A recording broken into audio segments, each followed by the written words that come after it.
Okay. So first of all, the time changed here last night. We fell back. Yes, we did. We fell back and we was about to go live an hour late as far as the majority of our audience goes, right? Because we fell back. Yes. Y'all, I was not ready for this. I was not ready for this.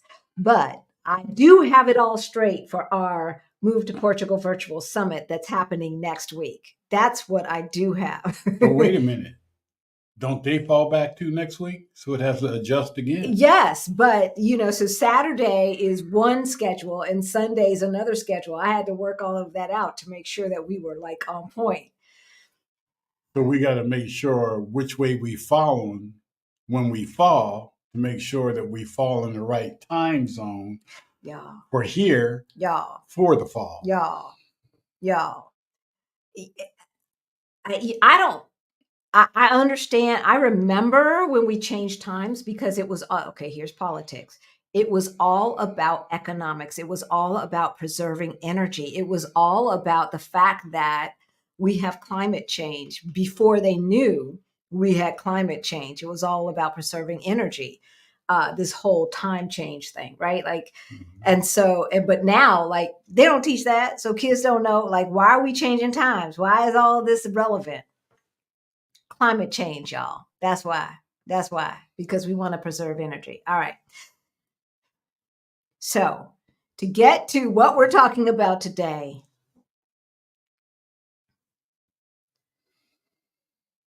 my mom almost lost her house. My mom almost lost her house to legal scams. Yeah, there's a lot of them out there. And, the phone calls, the emails, folks coming knocking on your door, trying to sell you something or trying to convince you of getting something. Yeah.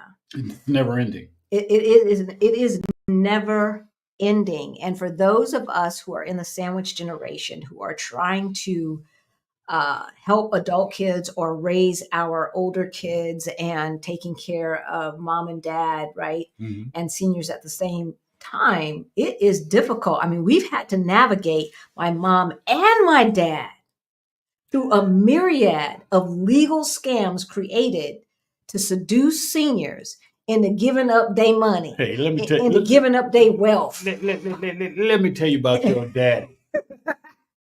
So I remember one time I was walking by, somebody came to the door. Her father answered the door. I'm not thinking anything of it.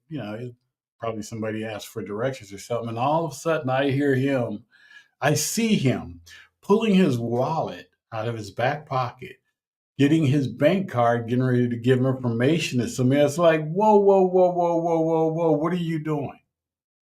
Well, I'm going to go on and get this, whatever it was the young lady was selling. I said, you can't do that. You can't give her your information like that. And he got an attitude with me.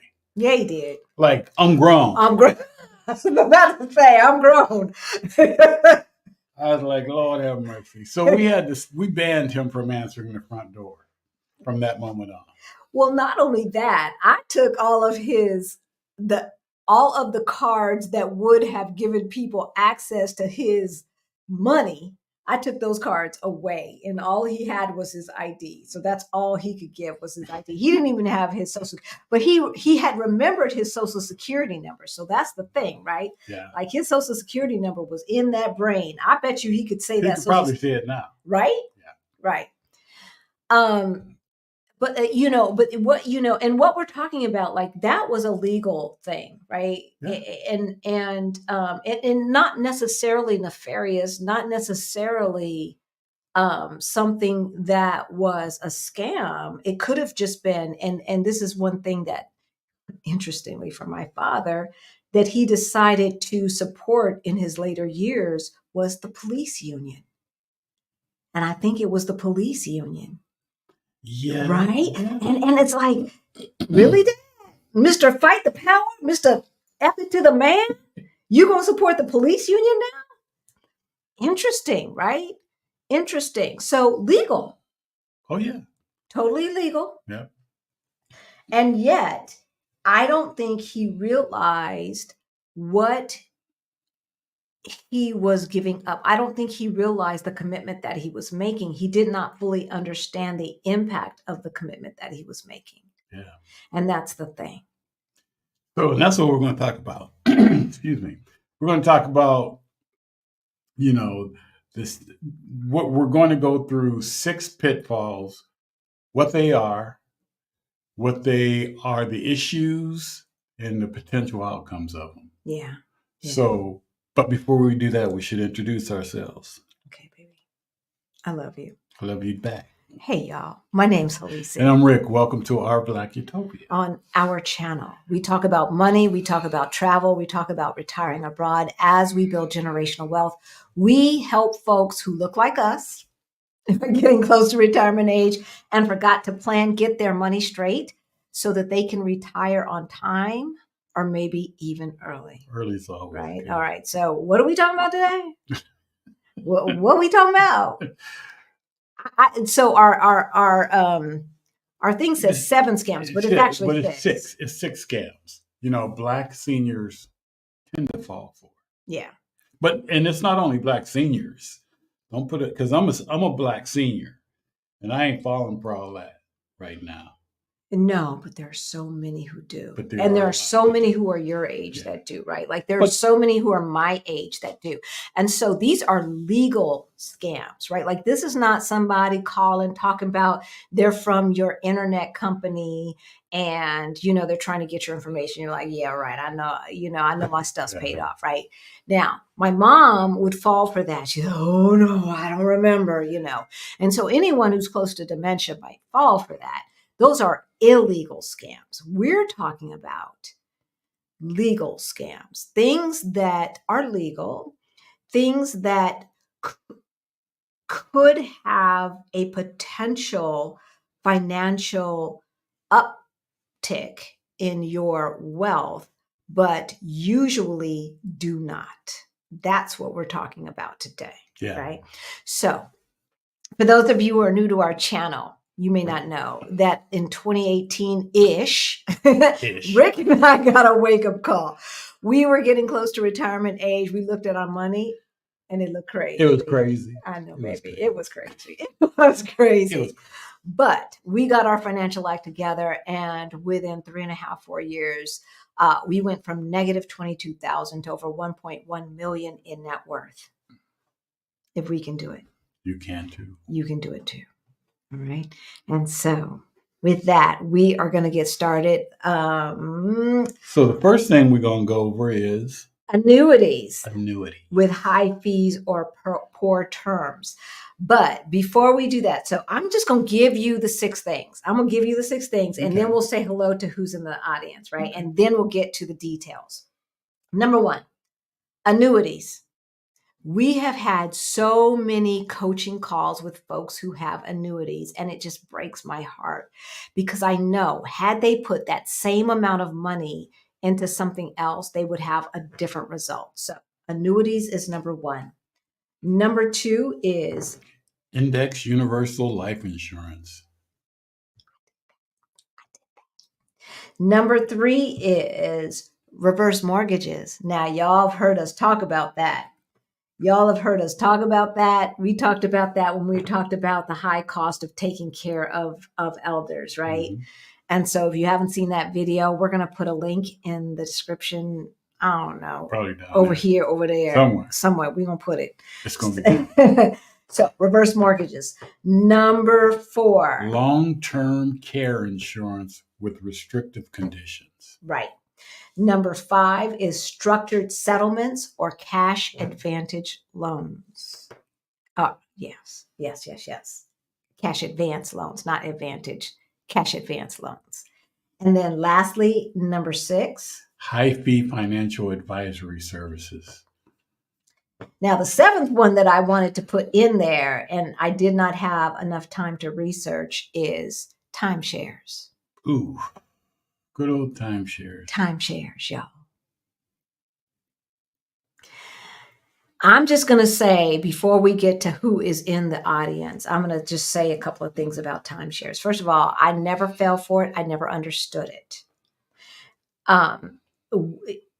They make it anytime, okay, timeshares gives the impression that you are buying a piece of property.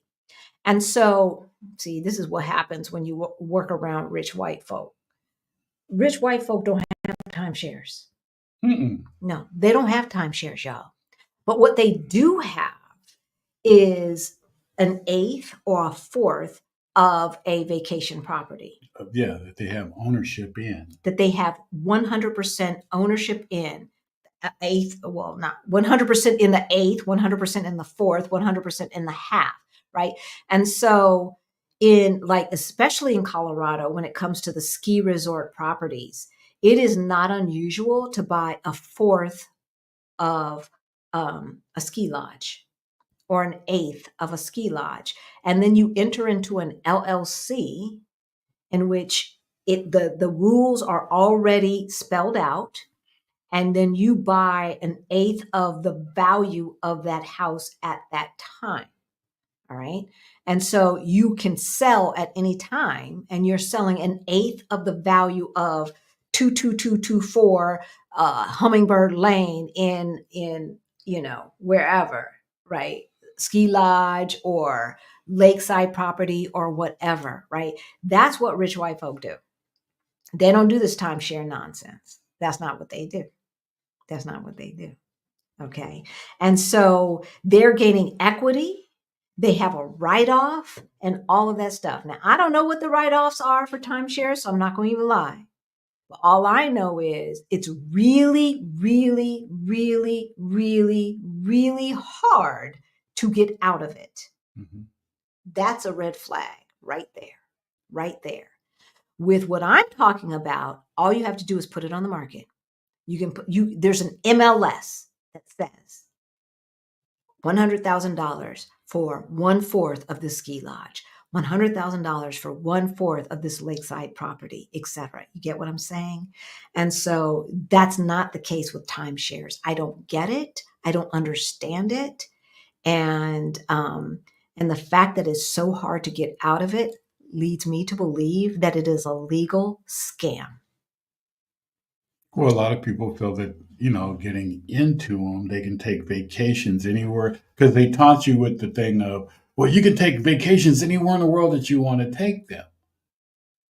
But you have to fall into this certain time frame. And then you have all these other people that are falling into those different time frames too.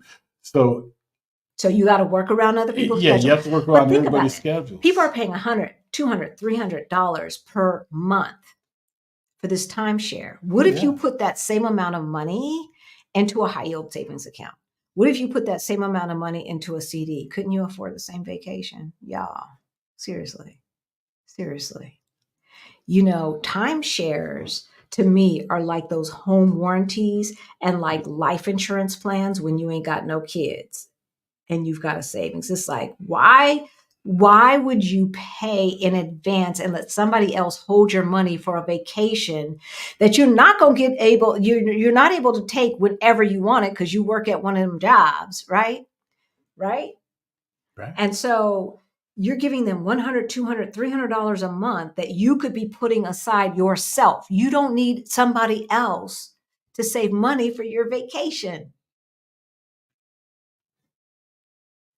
And then when you want to stop putting money into your set aside, into your other account for your vacation, you can do that. But you cannot do that for a timeshare. No. So I'm against timeshares. I always have been. I have not always been financially smart. But that's one thing that never made sense to me. Just never made sense to me. So I'm glad that I didn't fall into that trap.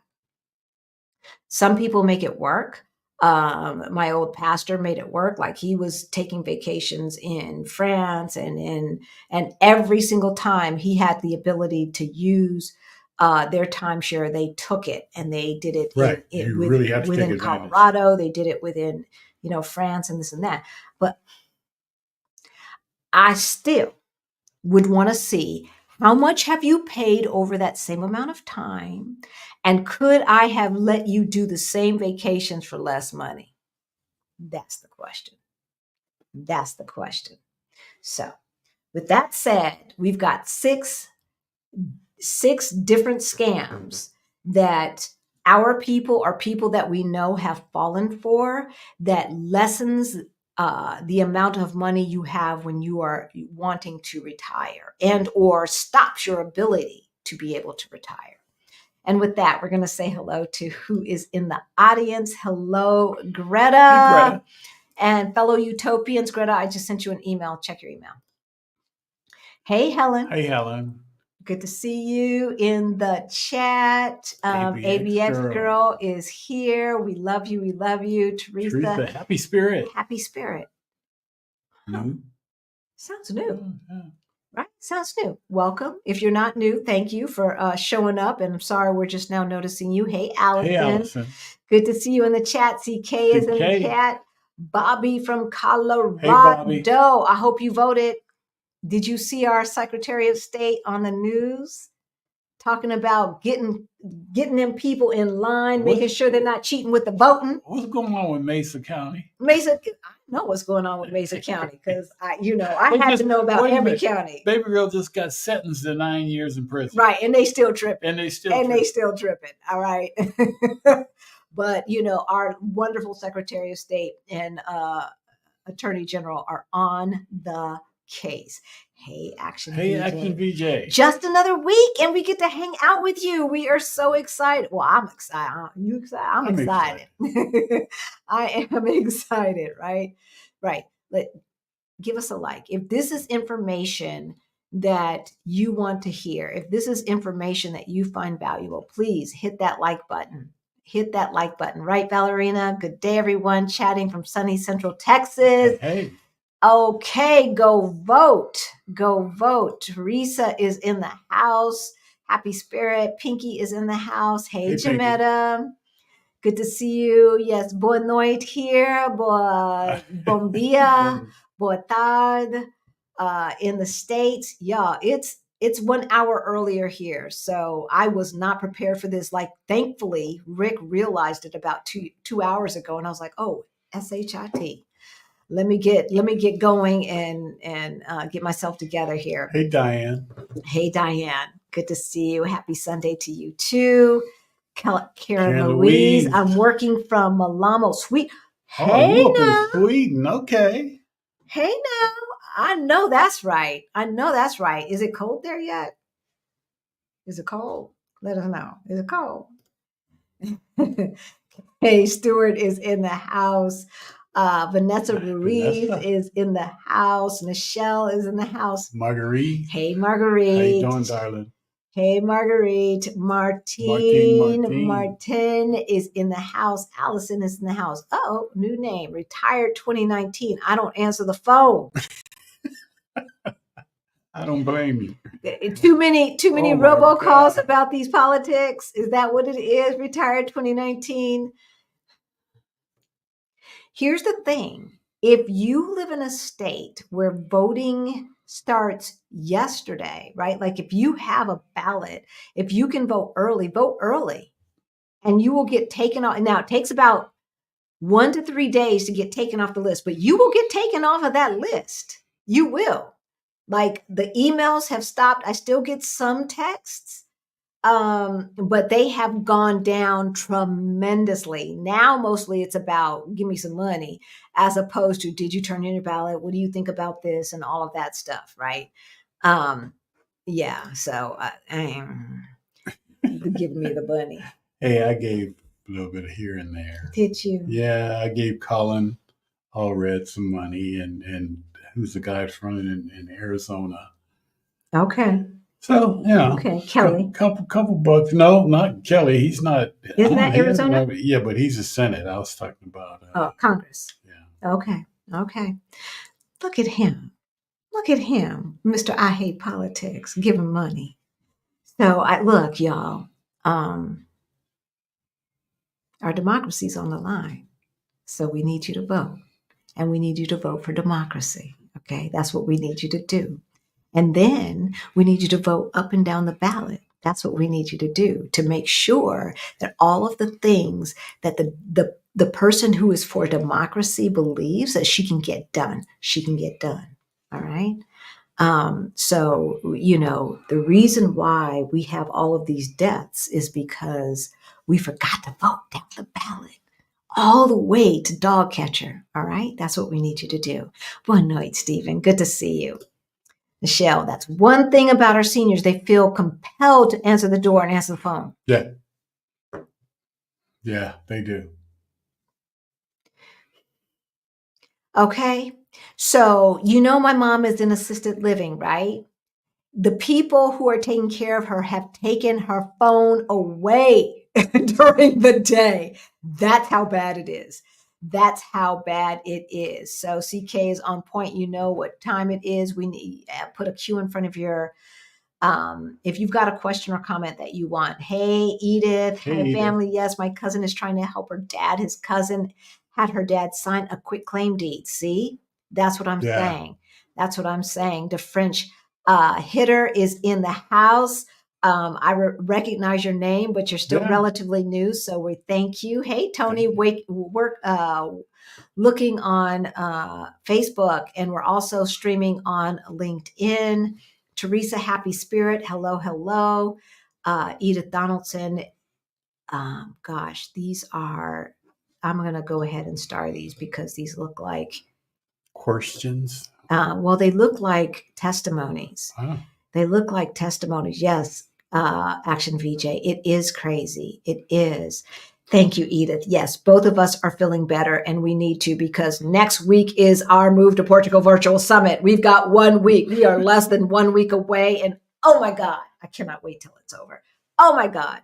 But once it's over, then we go to Thailand, then it's the new year, and it's 2025, and that's hard to believe because it's still just October. Hey, Marriott is in the house.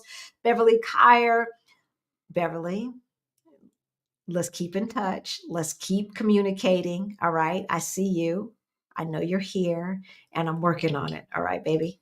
Michelle is in the house. Who else? Okay, let me put that. Valerina. Greta is helping us with our Move to Portugal Virtual Summit next week. So y'all, if you have not gotten your tickets, this is your last chance. Hey, Gregory G is in the house. Faye Hugh is in the house. Teresa, happy spirit. That seems like a new name. And Faye, as a matter of fact. Well, you read it earlier too. Welcome to both of you. Welcome to both of you. Robin. Okay, Robin, girl, please. Glad to catch a live. All I did my early voting in New Jersey yesterday. Right. Yes. Hey, Stephen. Good to see you. All right, y'all. We love you. Jazzy D. I'm going to mark these ones that have a Q in front of them. Jocelyn, my baby. Jocelyn. Hey, sweetheart. How are you? We love you. So this is my goddaughter. And so, I got to give her a special shout out. I've got to give her a special shout out. Hello from Portugal. Okay.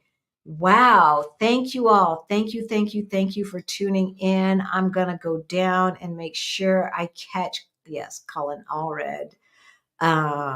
Everybody who's got a question, and we ain't even barely gotten started. Y'all already putting cues. Karen Louise, right? I voted for democracy. Yes. And it feels euphoric. Y'all, I'm just going to say, I'm going to do my public service announcement, and then we'll let it go. This is not a normal election. Democracy is on the line. Do not get it twisted. Do not think that this is just, John McCain versus Obama. This is not that election, okay? This is an election versus a fascist and someone who's for democracy. The person who is the fascist, everybody from their former administration has said, I ain't got nothing to do with you. I ain't endorsing you. I ain't supporting you. All right? Now, if you had a boss and none of the people who worked for him said that they would work for them again, would you take a job with them? Would you hire them for your company? Something wrong with that picture. What's wrong with that picture? Don't get it twisted. This is not like this is serious, y'all. This is serious. And even though we live in Lisbon, Portugal, the reason why I am emphasizing this is because we all have family, loved ones, investments, our investment in the dollar and the strength of the dollar depends upon this election. That's how serious this is. All right. And so we need you to do your homework, do some Googles, be smart, don't get hoodwinked, do not get bamboozled, and vote for democracy. Yeah. I know we have lost some subscribers for what I have said. That's okay. That's okay. We love everybody, but we ain't gonna lie. That's what we ain't gonna do. No. That's what we ain't gonna do. All right. So let's get started. Number one. Annuities. Annuities. Look, how many people? Okay, first of all, the first person who came to us that did a one-on-one coaching call, I ain't gonna lie, I had to look up what an annuity was. And I felt like it was basically like a whole life. Yeah, I don't know what that is. Get rid of that. That's your keyboard. Okay. It felt like it was a whole life insurance plan. And it kind of is. Right? Yeah. So what exactly is it? They're insurance products that provide a steady income stream in retirement. So they say. Mm-hmm. They can. Right. It can be a legitimate financial tool when used appropriately. Right. But there's some issues. There's some issues with it. You know, there's annuities have higher surrender charges, often as high as 8%. 8%. Where you got your phone? Because I don't think I have my phone. Okay, 8%. Let's just say you've got $200,000 in your annuity, right? Like, okay, what's going on here? I'm trying to get this. All I'm trying to do is get to the calculator, y'all. Now, come on. Cancel. You need help. I need help. Why isn't it getting to the calculator? Because I'm trying to figure out 8% of like $200,000. Thank you, baby. It should have done that without that. All right. So 200,000 times 0.08. Too close. There you go.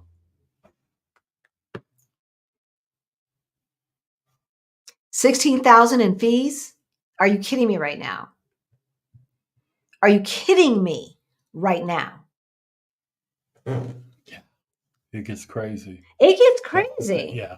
It gets crazy. And so if you surrender early, your fees can be 8%, 10%, 20%. This is the lowest that I found, 8% just on 200,000. But what if you have like 500,000, 600,000? Do the math. That's a lot of money. And what are you paying for? What are you paying for? I don't know. Somebody to hold your money and dispense it to you. I don't know. All right. So annuities usually have long lock-in periods and high fees. Their fees are at a minimum 2%, but then higher than the average index fund. So even if you do not take it out early, so that 8% was if you needed to withdraw that money or to close it early, right? They have very high penalties for canceling it, right? Before the maturity or whatever, right? And so you lock into a certain period of time, which means that you have no control besides what you invest in, perhaps, but you have no control over taking that out or not, et cetera, et cetera. At least with a 401k and things like that, you can borrow against it. You can take it out. And as long as you put that money back in before the end of the year, you do not get penalized. But the high fees are at minimum 2% and usually higher. Now, y'all know when we're talking about investing and we're talking about the average index fund, what are those average fees? For ours? Yeah. Zero. Yeah, we've got some that are 0%. Yeah. All right, Very so, low. Very low. so 0%. But then we also have some that are like 0.02%, Yeah. like a fourth of a percent, an eighth of a percent, like that. It's just 2%. It's just 2%. But when you listen to people like Susie Orman, who's saying you need millions and millions of dollars to retire, 2% of $1 million is a lot of money. That's a lot of money, y'all. That's like what, 20,000? 40,000? I think it's $40,000. Right? Let's say. Okay. So you have been very, very good with your money, unlike us. And you have 2 million in your 401k or et cetera, and you're going to roll that over to some kind of annuity, right? 2 million times 0.02, 40,000, as I said. All right. I get mixed up with the zeros, y'all. I ain't gonna lie. I get mixed up with the zeros. $40,000 for us. That's 1 year's living expense. That is 40,000 that you may not have to leave to your kids, your grandkids, etc. All right. And for what? For what? All right. So oftentimes folks are steered away from low fee index funds and into high fee managed mutual funds. And often these mutual funds are owned or managed by the same company who's trying to sell you this policy in the first damn place. But are they telling you that? We've got to get wise, we've got to get educated, and we cannot go for the okey doke. All right. And you gotta ask the question to those, your salesperson or whoever is representing, what kind of commissions are they getting? That part. You have the right to know. That part. Because they don't always volunteer that information. They might say, "Oh, we get a low commission." What kind of commission? What's low? Exactly what? I want to know how much money you're taking away from me to handle my account. When in actuality, you can do the whole thing for free, right? They know that. They know that. And here's the thing with these so-called financial managers. If you're so good with finances, why are you still working? That always bothers me. Why are you still working? Now, if somebody's 20 or early 30s, that's one thing. But you late 30s, 40s, why are you still working? Why are you still hustling? Why you pushing up on me? Why you pushing up on me? You should have your stuff together. You should be sitting back saying, hey, you want it, you don't. But they're not. They're pressing you. They are pressing you. So these annuities are often being sold, right? Like as if they're safe investments. Mm-hmm. But they might tie up a senior's money for years or even decades, with heavy penalties for early withdrawals, which we just talked about, 8%, 9%, 10%, while they promise a steady income that may not offer the returns that keep pace with inflation. Right. Because if you are invested in index funds and they have been in there for over 10 years, chances are not only have they kept up with inflation, but they have exceeded inflation, right? If you look at the stock market over a 10-year period of time, at any point in history, you will see that the stock market increases 10 to 13%. Inflation has rarely been that high. Usually, even at its worst, it's at 7%. Now, you look at these things you got in your annuity and say, well, they getting a 15% return. Yeah, but what are the fees? Right? What are the fees? So, all right. What is the outcome of that for seniors who have annuities? They tend to end up with a minimum of 2% less, for the rest of their life of that annuity. Yeah. And in some cases, they will end up with half the wealth that they had before. That's right. Okay, these are the studies, half. And the unfortunate part about it, and why we said that these are scams that Black folks fall for, is because we are not as financially literate as our peers. We have been shut out of most of this for the majority of our existence in America, right? Thank you, Amy. Come back. And so that's why we're giving you this information. That's why we're giving, because these are the type of things that our parents would have fallen for or did fall for. And we're going to talk about that. All right. Number 2, and then we'll get to some questions. Indexed universal life insurance. And I put this next because this actually was the last one we were going to get to, but I put this next because I fell for it, y'all. I fell for it when I was, how old was I want to say about 35, 36 years old. And I remember because I was working for the SEF group. Okay. So I was working for some accountants or I should say legal tax consultants. And so I was the PA to the owner, as well as the office manager and manager of admin. And I remember I was so proud. I'm so proud. I went in there and said, I just purchased a universal life insurance plan. And he looked at me. I agree. Say, what did Jim Seth say? Right. You remember Jim, right? Jim was like, Halisi, you should not have purchased that. And if you need help building wealth, let's work together. But my ego said, this. I ain't had shit, all right? I did not have anything. And I never asked him. Someone who owned property in the Beverly Hills of Denver, my ego would not let me ask him.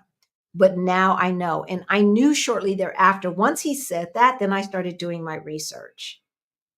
I did start doing my research and I got out of it. But how much money did I waste? So what is a universal life insurance plan? Policies that accumulate cash value based on stock market performance. So it's a permanent life insurance policy, not a term life, right, with an investment component. So it sounds good, right? Part life insurance plan, part investment. Come on now, isn't that what you guys are talking about? Yes. We are talking about investment, but what we are not talking about is all them damn high fees. They got high fees. Like if you are making $400,000 a year, okay, you probably don't need to get a universal life insurance plan, but the fees don't make that much of a difference. But for the majority of us who are making $200,000 or less, and most households are probably making $150,000 or less, 2%, 3%, 4%, 5% makes a difference. It makes a difference. So here are the issues. While they are marketed as a way to have life insurance and an investment all in one, right? The structures of them are complex. They're very complex, right? Yeah. And it's difficult for the policy holder to understand the investment component of it. Right. To where their money is being invested. Right. Like, how is their money being invested? What are the fees that they are paying?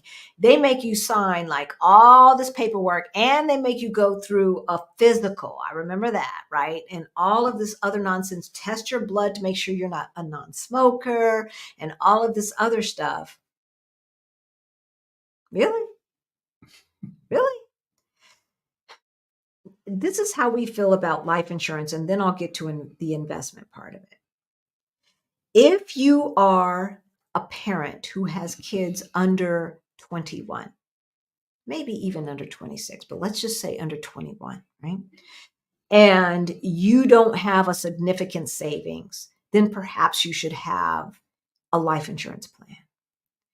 If you no longer have dependents, there is absolutely no reason to have a life insurance plan. No. There's no reason, right? There's no reason. Say put aside $5,000 to $10,000 for your burial and call it a day, right? You don't need to pay somebody $50, $60, $70, $80, $90, $100 a month so that they can give you a $7,000, benefit at the end of the day, or $10,000 benefit of the day. Like I can save that amount of money. I don't need to give you money and then you take fees out of it when I can put that money into a savings account, a high yield savings account at 3%, 4%, 5%, right? Or a CD and get the same amount of money. It does not make sense. It does not make sense. So do your ROI, do your return on investment, right? And so structures make it difficult for policies to understand. Returns most likely will be lower than expected due to caps. So there is a cap on how much you could actually get at the end of the day. And then there's those fees.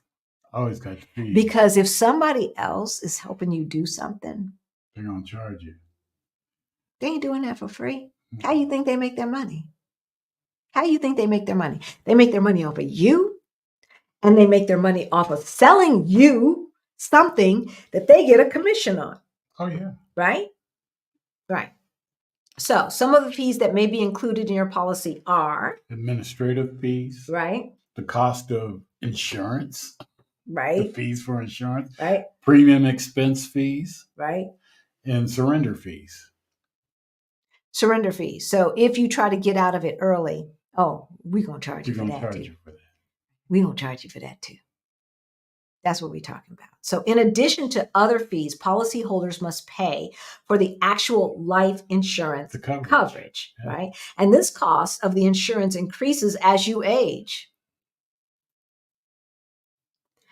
eroding the cash value that you may have had in the first place. Right? Come on now. We know better than this. Yeah. So the outcome. You may find that the returns are not as good as promised. Right. And you may lose out financially. Compared to more straightforward investments, the stuff that we always preach. All right. We see you out there. So we're going to go ahead and answer some questions. And then we will get to number 3, 4, 5, and 6. All right. I've started some stuff. Isn't it a good idea to never answer a phone by saying yes? That yes could be recorded. Yes, it could be recorded. Yes, it can be recorded. And matched with something else that will get you, like you agreed to something. Yeah, never answer a phone with yes. Mm-mm. So we need to get the laws changed. It is a sad day in America when just answering the phone can make you liable. All right. This is something that needs to change. I've never answered the phone, yes, but I've never thought about it before. So that's good, CK. Thank you for bringing that up. Yeah. My new mortgage company is also trying to scam me, constantly trying to create a lying event to try and create a problem, such as falsely giving an automatic draft to underpay mortgage amount.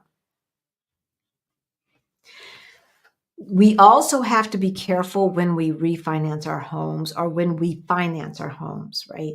And just going for the lowest rate is not necessarily a good thing unless you know that they're going to sell it within 30 days. Like if they get a bad rap, but that they have a habit of selling it within 30 days, maybe you want to play, gamble with that. But otherwise, every mortgage company is not created equal, y'all. No. And sometimes you pay, even though you're not paying up front, you're going to pay on the back end. My cousin's dad signed over his house illegally to a cousin on his side of the family. She's using a lawyer now. Much love, family, always. Thanks for being a help. Yes, age doesn't matter.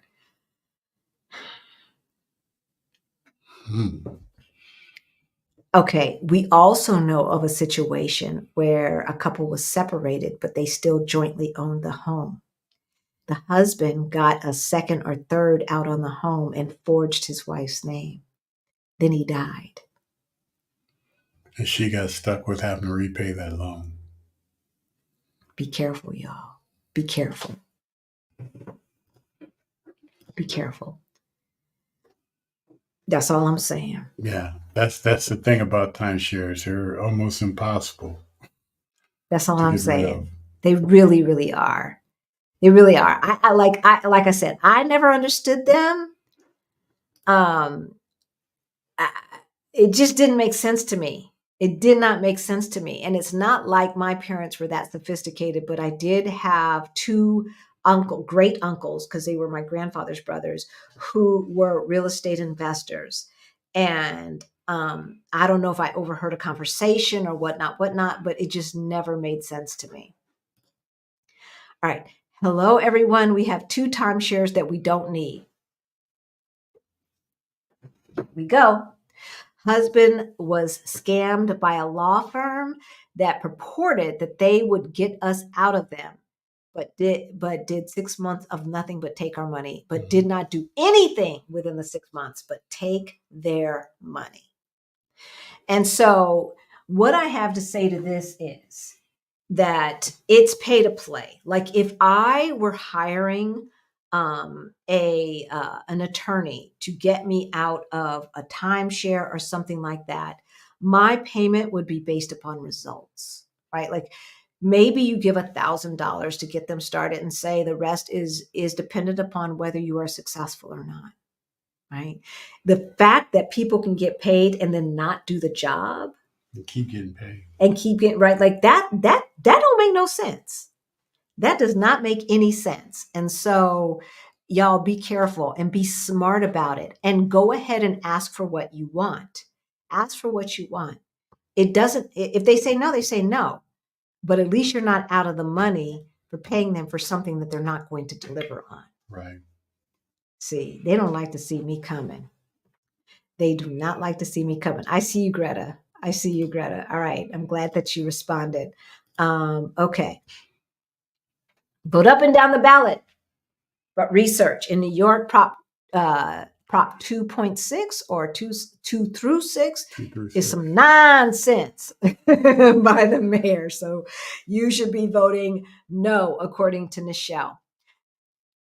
So I'll just say very, very quickly, what I do is I have a couple of organizations that have the values that I have and that also endorse. And so especially for those of us who are living abroad, I depend upon them to give me some answers to candidates that, down ballot candidates that I don't know. Now, we've been away from the United States long enough at this point where I don't know a lot of the people who are running these days, which is odd. Which means they ain't been around for a while. But even when it comes to like ballot measures and amendments, I go to those organizations to see what they're saying. And then one of the things that Colorado has, and I'm sure other states have as well. So in Colorado, we have a judicial board, and that judicial board administers the evaluations of judges. Yeah. And one of my friends was on that board, and she told me how it worked. And so once she told me how it worked, I was like, okay, I trust y'all. All right. And so I look at that as well to decide about some of these judges. So just a little public service announcement there. All right. My schedule is line up. Can't wait for the summit. All right. All right, y'all. All right. Yes. The schedule is pretty much done. We might be adding one more talk to the schedule, but other than that, it is pretty much done. And this time next week, we will be halfway through, y'all. We will be halfway through. And so do not wait. Your Move to Portugal Virtual Summit, it is everything that you need. And I remember when, you remember me panicking? When we were still in the States, oh my God, this is, I can't figure this out. And, ain't nobody answering the phone. And, I don't think that there's any, no more appointments until next year. Yeah. You remember all that? Yep, I remember. All of that because I did not have the information, and there was no one doing what Our Black Utopia and Blacks at Global is doing. There was no one doing that at that time. And so everything that you need to know, you will find out next week if Portugal is potentially on your list. So something to think about. Why are they still working, right? When we talk about these so-called financial advisors, I mean, like if they said, how many of you who have financial advisors hear from those people that at this point, I'm just doing it because I love the work. I just love doing it. Because I'm financially set. Right? How many of you have actually heard that? I'd be interested to know.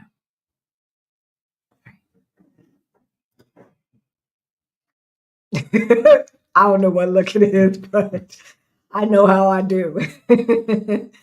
I know how I do. Okay, remember, a vote is not a Valentine. No need to be in love with the candidate. Nope, Thank you, Nichelle.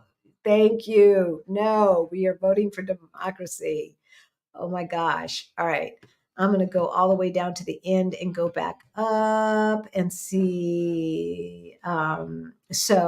Jazzy D, I see yours. Pinky.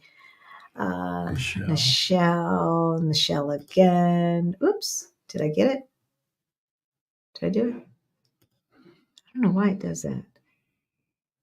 Hi, Alicia and Rick. They now have scams where AI captures your voice. Wow. Y'all. Hey, Deb from Facebook. Hey there. I don't know what to say. Yeah, it's not going to get any better with AI either. It's more and more advanced it gets. Yeah. So, Nichelle, what do you mean? How did I get out of what, baby? I'm sorry. I don't know. Do you know what she's talking about? I don't know. I don't know either. Hey, Teddy. So thank you. Yes, hit that like button. If you find this information good, if you find this information interesting, if you think other people need to know this information, then please, please, please hit that like button and also share this information. All right. So I marked the other questions. We will get to it after number 3, which is fun, reverse mortgages. So look, yeah. I don't even know. I haven't seen a commercial in a long, long time, but I know when they got a famous actor that got series and has had series on TV making millions and multi-millions of dollars telling you about reverse mortgages, turn that TV off. Just trying to say. Because they don't need it. Just trying to say. They do not need it. Right. So what is a reverse mortgage? So if you're 62 years and older, okay, you can convert part of your home equity into cash. Okay. While still but you have to live in the home. Right. You can't move, you can't do it and then leave the home or anything like that because you're responsible for that loan, so to speak. Yeah. And the thing is, okay, so I believe that the initial intention was to allow seniors to age in place. Maybe had the oligarchs not decided that they wanted to get rid of the middle class, and we actually had wage increases from the 80s to today, people would have been able to pay off those 30-year mortgages and not had to take out a reverse mortgage. But because people thought that lower taxes was the way to do this, and not raising the minimum wage for the past 20 years was the way to do this, and to get rid of our unions was the way to do this. We are now in a situation where so many people who are 50, 60 and older now owe money on their homes. And it's not just because they kept upsizing. It is not just because of that. It's nice to say that as a talking point, but that's not the reality. The reality is that America has not really gotten a substantial wage increase since the 1980s.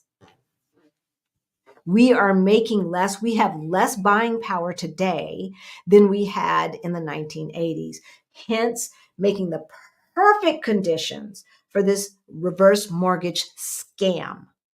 And if you ask me, this is what I believe. I believe that the rich oligarchs, the people who are the oligarchs of real estate, went in there with their lobbyists and said, we got an idea. In the back of their mind, what they were thinking is, how can we extract wealth from Americans? Well, the majority of Americans' wealth is tied up in their homes. It's in their home. So how do we get them out of their homes so we can take that away? Oh, here we go. Reverse mortgage. Reverse mortgage, right? And so the idea is that instead of making monthly payments, the monthly payments that you would have had to make gets taken out of the equity that you have in your home. Now, what is hidden in the fine print? What's hidden in the fine print? Oh. What if your equity falls below a certain threshold? Say 50%. Right. Like the assumption is that your real estate is going to keep increasing in value at the rate it was back in the day. That's not necessarily the case, especially not in smaller markets, right? And period, because shit happens. And so the notion that your home is going to keep increasing by 5, 10, 15, 20% per year in value is just that, a notion. And so what happens is so many people find themselves at the brink where they have actually taken 50% of the equity out of their house. And once that happens, red flags are raised. You can lose your home. Red flags are raised. And so a lack of regulation and oversight has allowed these institutions to wrongfully foreclose on owners, forcing them to find a lawyer to try and fight it. The whole scheme, in my opinion, is meant to extract wealth from communities and not to allow seniors to age in place. Now, they premise this with the notion that your mom, your dad will be able to age in place. But what they don't say, what is hidden in the fine print is once you have less than 50% of equity, you're in trouble. That's what they don't say. The other thing that they don't say is, and oh, by the way, if you are not watching this, didn't your dad die? Didn't he die? Yeah, because didn't he die? Didn't they do that to your mom? Yes. They were sending your mom letters? Yes. They sent her mom letters saying that we understand that you're dead. But if she's dead, how's she reading them letters? We understand you're dead. And they did this more than once. And it was like almost once a quarter. We had to prove that she was still alive. Or that she wasn't in a home or anything like that, because you have to live in the property. Right. But mostly that she was still alive. But that's another thing that they do. So what the other thing that these reverse mortgage companies do is they do periodic drive-bys. God forbid they get the address wrong. which they have done so many times that there are so many class action lawsuits. They're looking at the house next door that looks abandoned. But meanwhile, Big Mama lived right here. And I don't know who lives right there. As a matter of fact, didn't he go live with his daughter or something like that, right? And so that house is not necessarily abandoned, but is unlived in. And they're looking at that and saying, oh, no, you ain't there. She's responsible, or whoever is responsible for that reverse mortgage has to be there. And has to prove. But if they get if their so-called investigators get the address wrong, then they start foreclosure. They just start foreclosure. We have heard in our research of seniors losing their homes or getting foreclosed upon for not paying 27 cents on a mandated mortgage company insurance plan, being short 27 cents. We ain't lying to you. All right. 27 cents. Losing their homes because the mortgage company decided that they no longer lived there or that they had died, regardless of the affidavits that have been repeatedly put in. I cannot tell you how many times I called that mortgage company and said, look, I am my mom's power of attorney. I am telling you that her behind is in that house. I'm telling you, right? And okay, let us fix it. Boo, boo, boo, boo, whoop, de boo. And then 2.5, 3 months later, they're sending another letter. Same thing. And why are they sending a letter? Why are they sending a letter to the condo if they think the person is dead? Why aren't they sending a letter to the emergency contact on the mortgage agreement? Maybe because they wanted to go into auction so that they could get their money back like that, as opposed to waiting until this person passes away. Or like us, we just bought it from her and said, okay, enough of this nonsense, right? Like, what are they really trying to do? Because they're not being authentic with their behavior, right? Like they're not being the scruples are like out the window. And then if for some reason in our case, when we turned around and refinanced and bought the condo back, and went through the search of who owned the paper on the house or on the condo. HUD. The United States government owned the reverse mortgage. And why did it take us a month and a half to find that out? It took us a month and a half. And why is HUD taking over properties? Why is that? What's going on? What is going on? Y'all, this is a big scam. It's legal, but it's a scam. It is a scam to extract wealth from Black communities. And we are falling for the okie doke because we do not know. We do not know. It took us 6 weeks to figure out who owned the paper. Not only that, the fees and the interest rates can be higher than a traditional mortgage, right? The owner must remain in their home, right? They must remain in their home. So they must remain in their home. They must also pay the taxes on the property, but they must also pay the insurance on the property. Okay, you're like, duh. Right. But how many of us have our insurance and our property taxes wrapped up in an escrow account with our mortgage company, right? And so it's just baked into the mortgage payment. But now here's grandma, here's grandpa, here's mom, here's dad thinking, I got a reverse mortgage. I ain't got a payment no more. Yeah, but you forgot that you still have to pay property taxes, which we ended up having to pay every year because she was like, I don't know where my money went. And you still have to pay insurance because you don't own the home outright. And so every single mortgage company that I've ever dealt with mandates that you have insurance. If you cannot find insurance on your own, we'll insure it for you. they are more than happy. Double the cost. More than happy to insure that for you. Hence, the lady almost losing her house for not paying 27 cents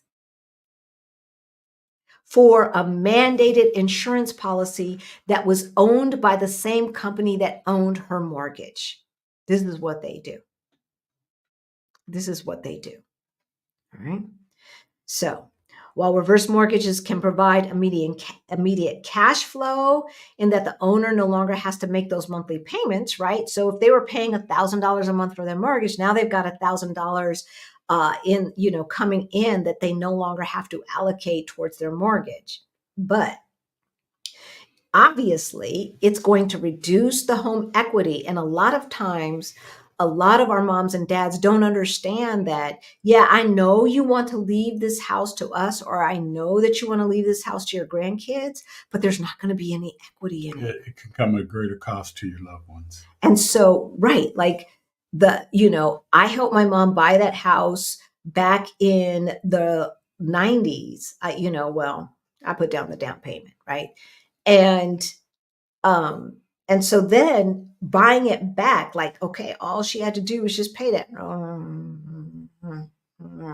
Okay.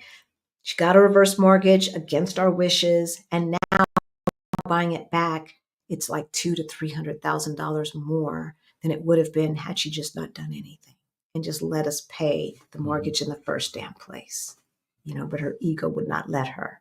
Y'all.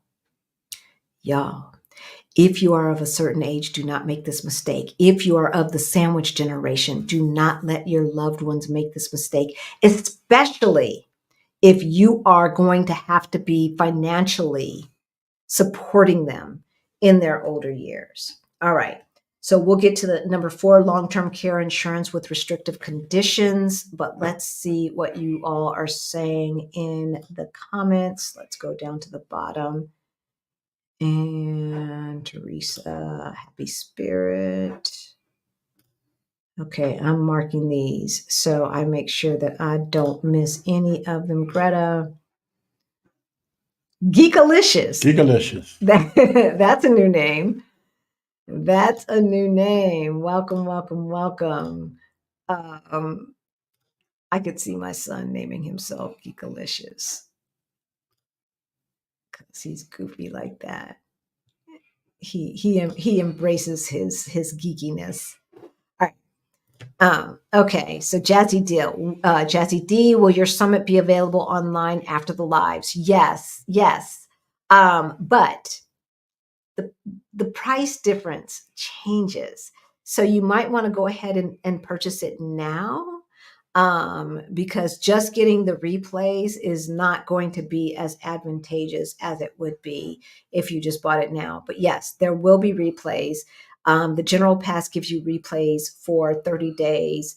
And then the VIP all access gives you access to some additional material plus access for a year, for 9 months. So yeah. And I will put a link to, to the virtual summit in the chat, even though it is in the description below. Let me do this right quick. I should have already had this. Sorry, y'all. Boom.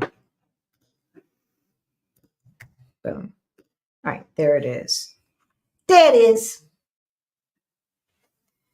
All right, I just put it in the chat.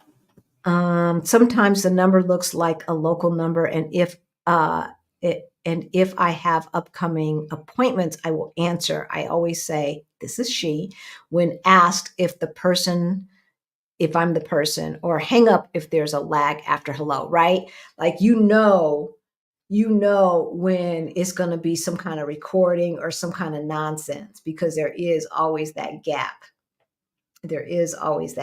Right? And I mean, if people put as much energy into doing something positive for our world as opposed to trying to scam folk, They want the quick buck. right? They just want the quick buck. They don't care. They don't care, No, right? not at all. It's so disheartening. It really is. It really is. The current mayor of New York just got indicted for just some of his mess. I heard about that. We've kind of been following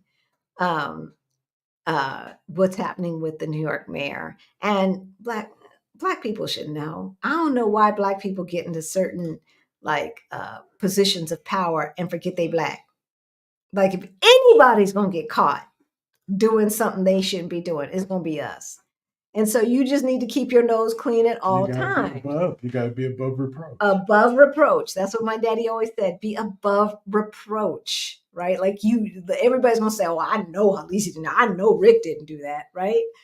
But these mofos. All right. Yes, Prop 2 through 6 in New York. I voted early last week. Okay, Nichelle's giving her opinion out there. If you from New York, I have no idea what Prop 2 through 6 is. But what I do know is this.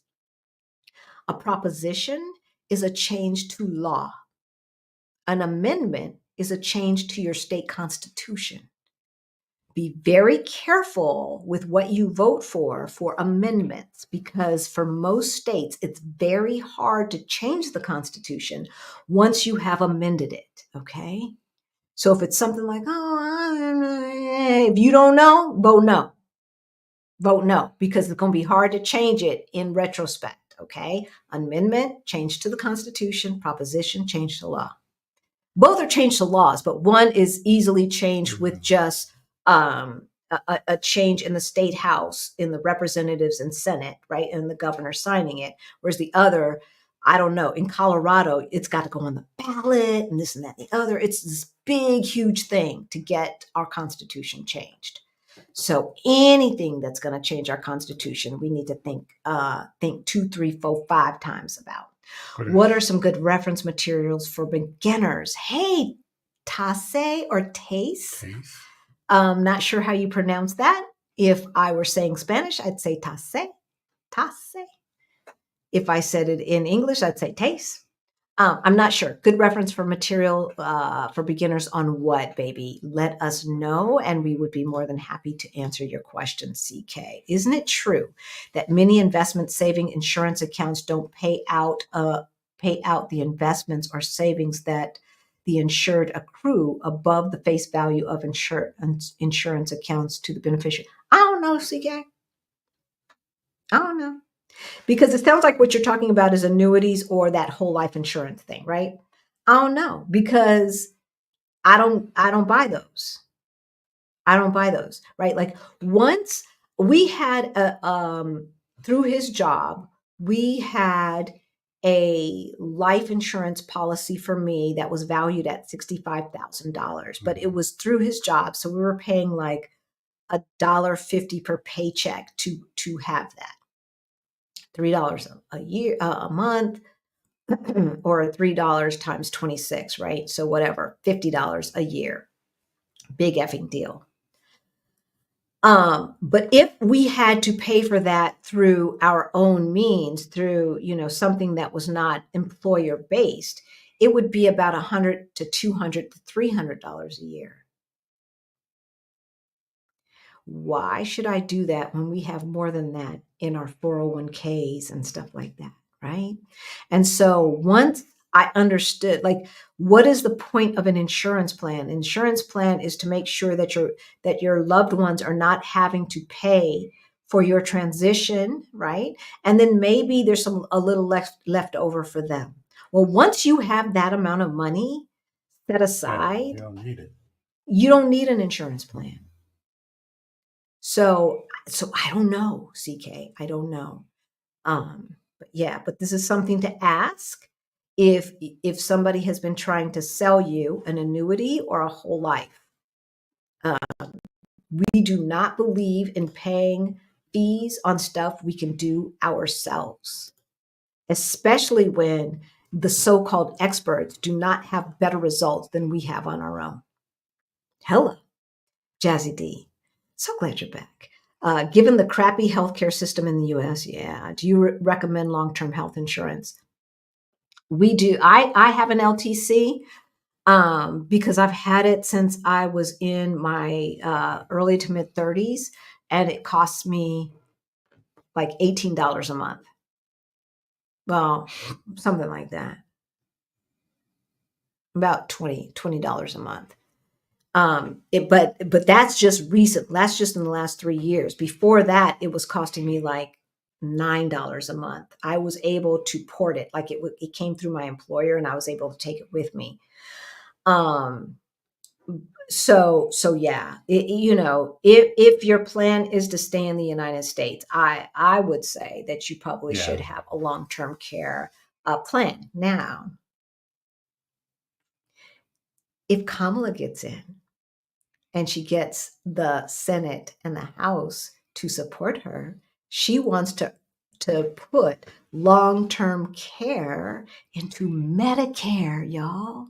Into Medicare, which means you do not have to make your parents go broke before they can get the aid, right? Like, because if your parents have saved, like if they've got this little house, right, that's semi-paid off, and then they've got their Social Security, but maybe they only have about $25,000, $30,000 in savings. You've got to liquidate all of that. And you know that that's not going to pay for no long-term care. No. So yeah, putting long-term care into Medicare is a game changer. It is a game changer that will create wealth for Black folks. The current tax system is racist. It's racist because the majority of folks, 9 times out of 10, who are in the sandwich generation and having to take care of parents at the same time as taking care of kids are POCs. People of color are much, much more likely to have that situation. And yet we do not get to write that off. We can write off our kids. Everybody can write off their kids, right? But the majority of folks who are having to take care of their parents as well are POCs, and you cannot write that off at the same level. Like, I think the maximum amount is $1,500. Really? Really? When some people are having to give up jobs in order to take care of their parents, racist tax system.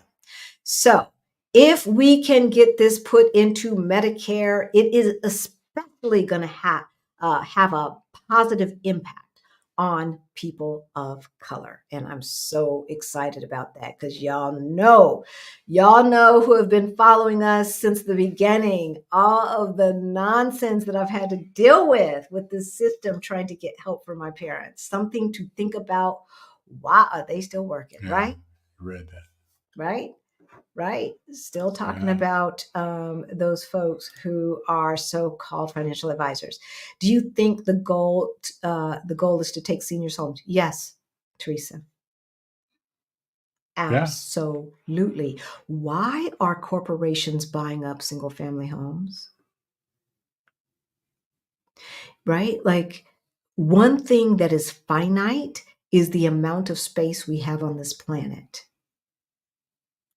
And so if you own a piece of it, even a small piece of it, you've got something tangible that cannot be erased, right? Like money, the value of money or whatever currency goes up and down and this and that and can be worth this amount in this day, and 20 years from now can be worth zero.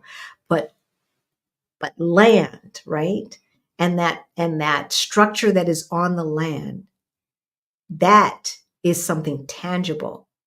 And yes, so I absolutely believe that what they're doing is transferring intangible wealth that can change with somebody's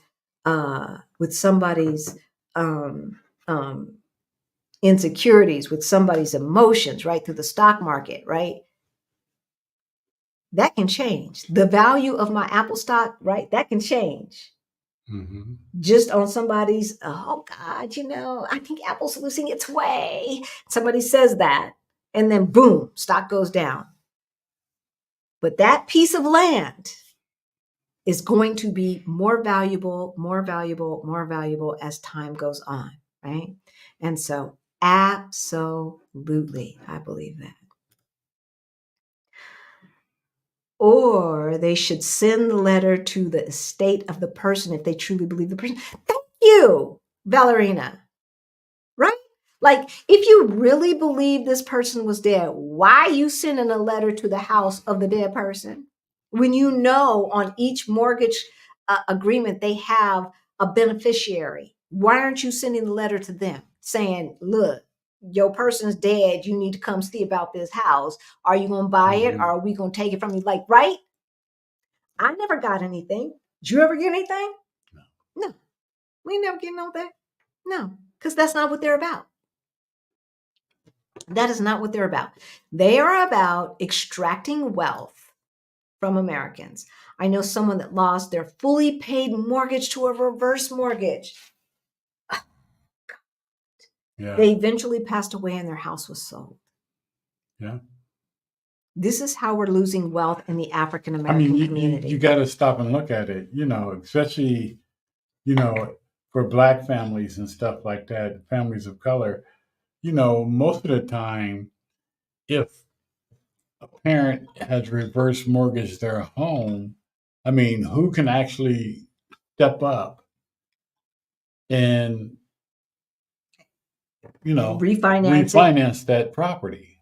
Or who's going to? Because if they could have afforded it in the first place, why did they get a reverse mortgage? Why weren't they out just helping mama out? Why weren't you helping daddy out in the first place? Exactly. Right? So if they're looking to say, well, my mom's going to leave this house to me, and it's like she decides to put in a reverse mortgage, how are you going to pay to get it out of a reverse mortgage? Because you got to pay to get it out of. You get a certain amount of time, but which means let's just talk about this, right? Rick and I bought the property back from my mom after she right? We bought it back way before it got to this point. Which means the value was up here. Value was up, yeah. And we only paid what was owed for the house. Okay. With the understanding that she could live there as long as she was able to take care of herself, and we would pay the mortgage, right? It's my mom. I'm not kicking, I ain't kicking her to the curb, right? Obviously, even though she tried our patience, but that's not what we're going to do. So we were in a financial position to be able to do that. Yes. Yeah, exactly. But how many people are able to add a second mortgage to their portfolio? Now, more people than they think. More people than think, right? Like, there was a time when we didn't think we would be able to do that until we learned some stuff and realized, oh, yeah, we could do this. We could definitely do this. And it helped that we had equity in the house because we were not paying market value. We were paying what was owed. So that helped a lot. And so we didn't have to put down a down payment or any of that stuff. We just got it refinanced. So look at that. If you are of the sandwich generation and your parents have made a mistake with this reverse mortgage stuff, look at what you can do to refinance it. And maybe if you've got siblings, everybody can chip in, because you might think, well, I don't want to. Here, look.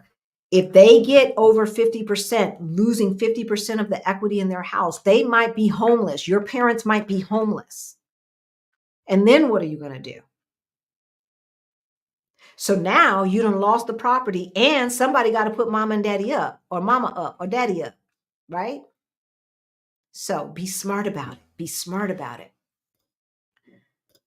There's a new issue when owning a home. Increase a homeowner's insurance, and insurance companies pulling out of states and no longer writing business, underwriting business, I think you meant. They are also no longer renewing policies, especially probably like, so for Colorado, it was about the hail.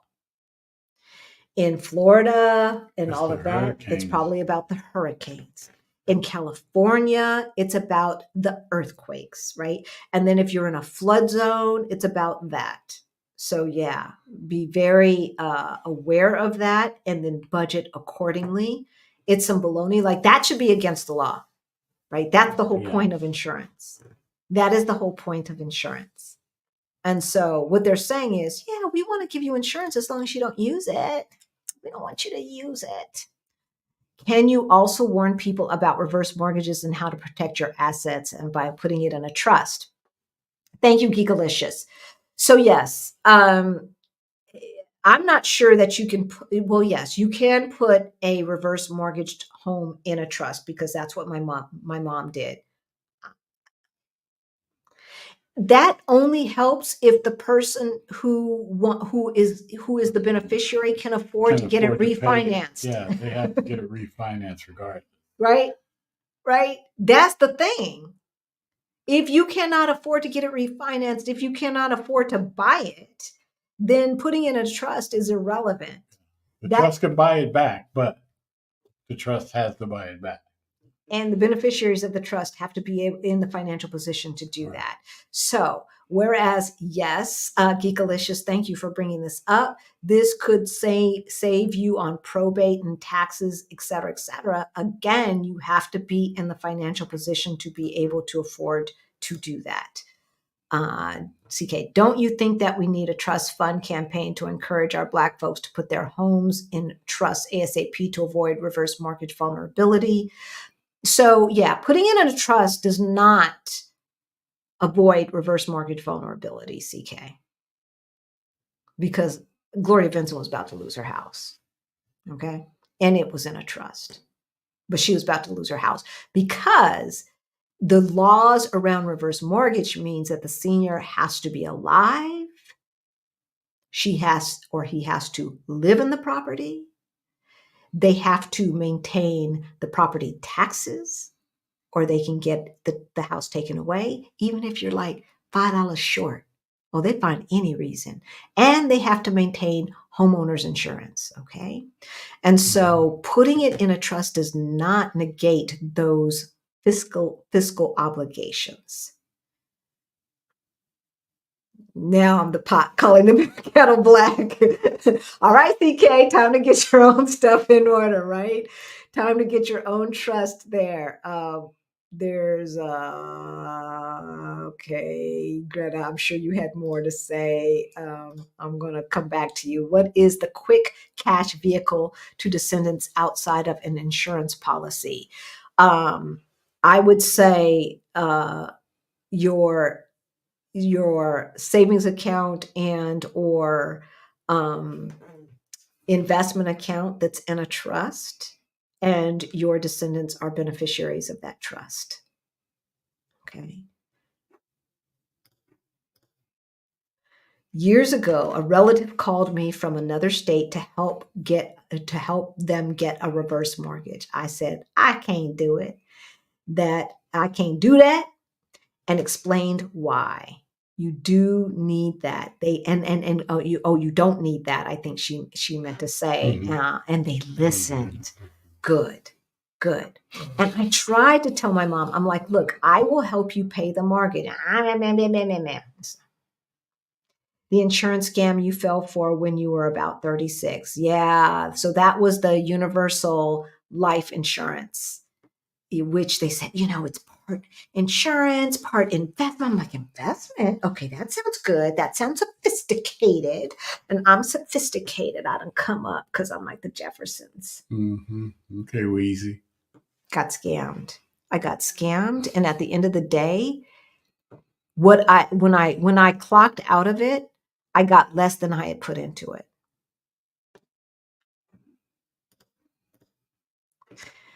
I got out of a timeshare by going directly to the company, Marriott.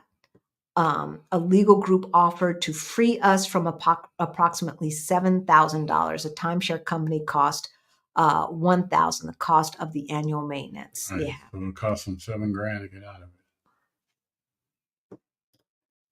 It's really, really hard to get out of those.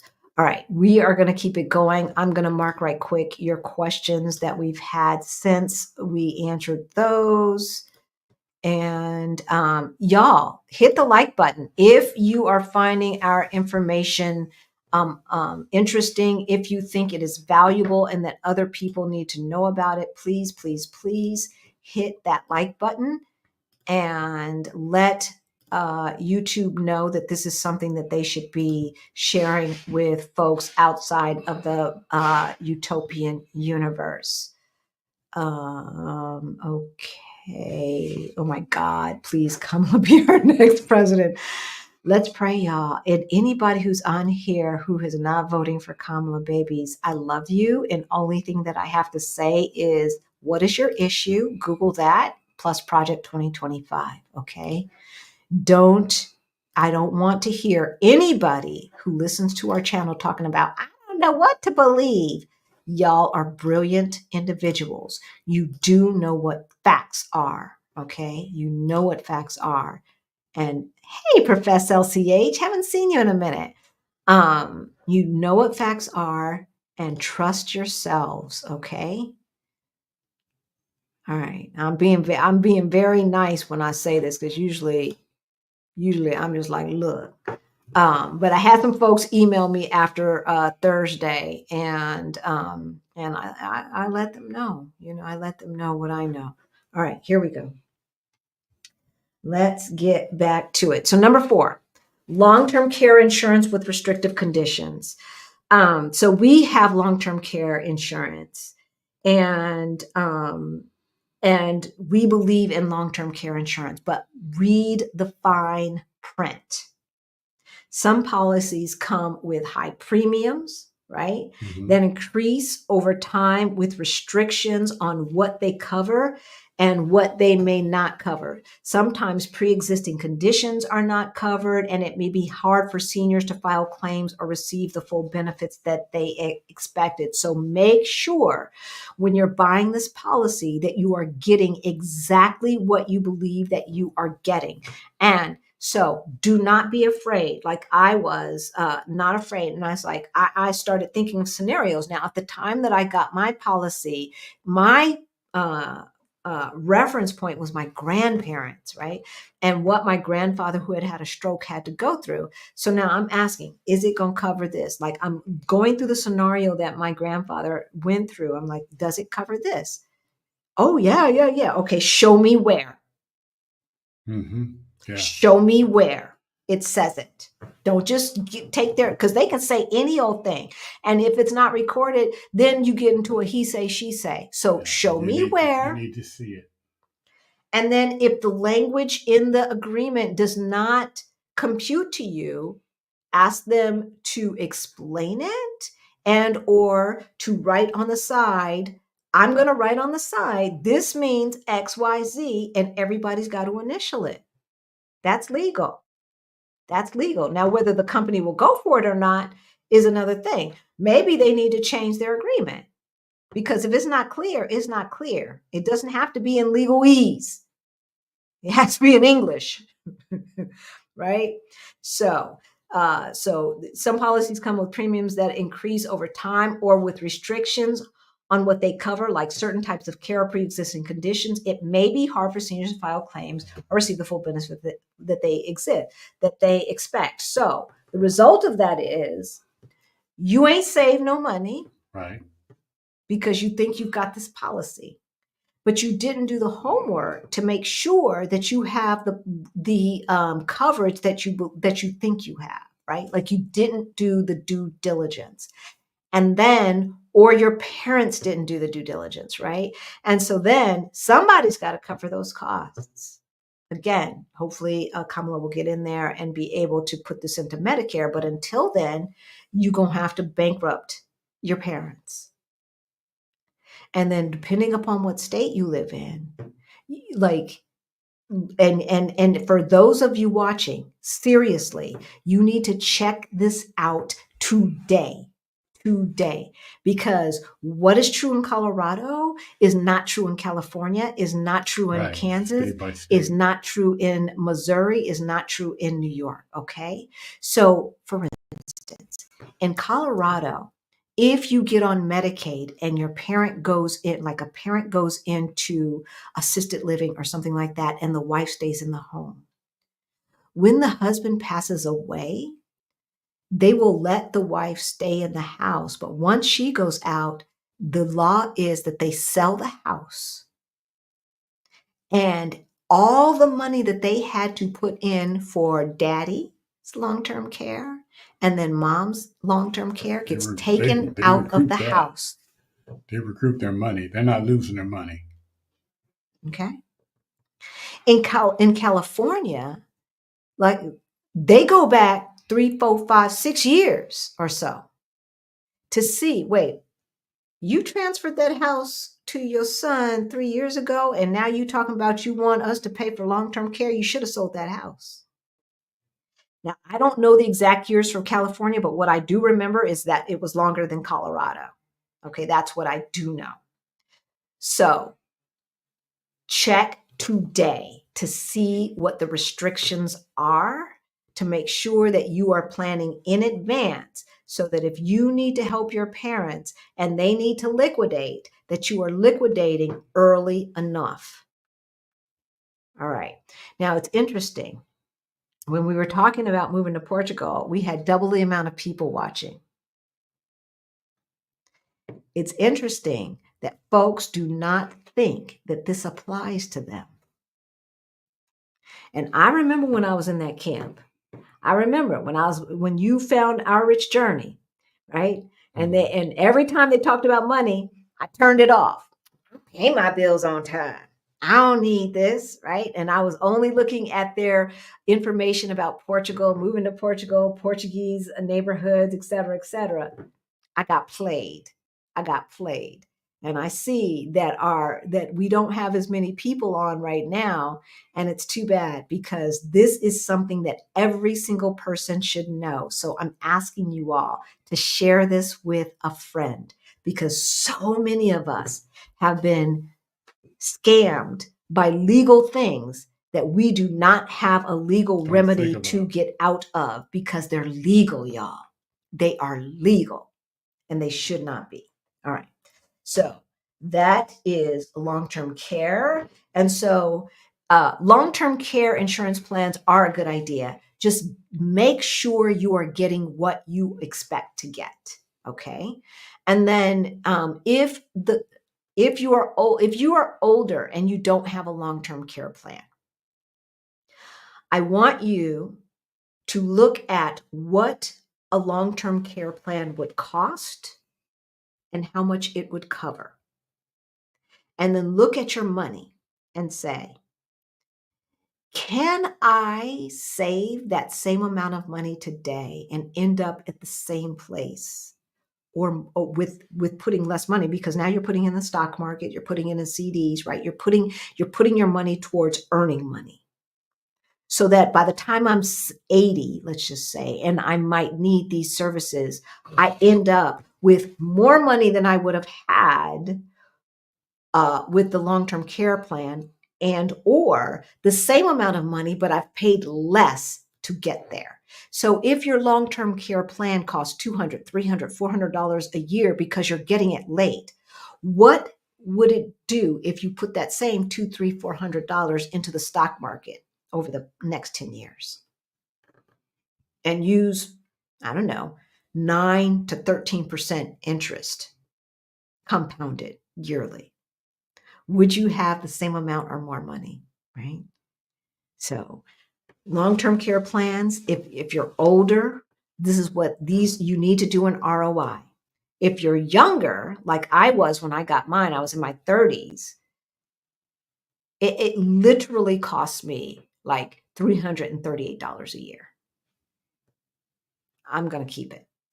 But for him, it'd be like $25,000 to $3,000 a year. Now, if I put that same $3,000 into the stock market, right, over time, would I end up with the same amount of benefits? So that's what you need to do.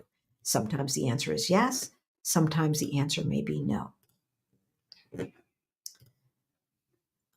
Okay, and I see here that we got Super chat, super sticker.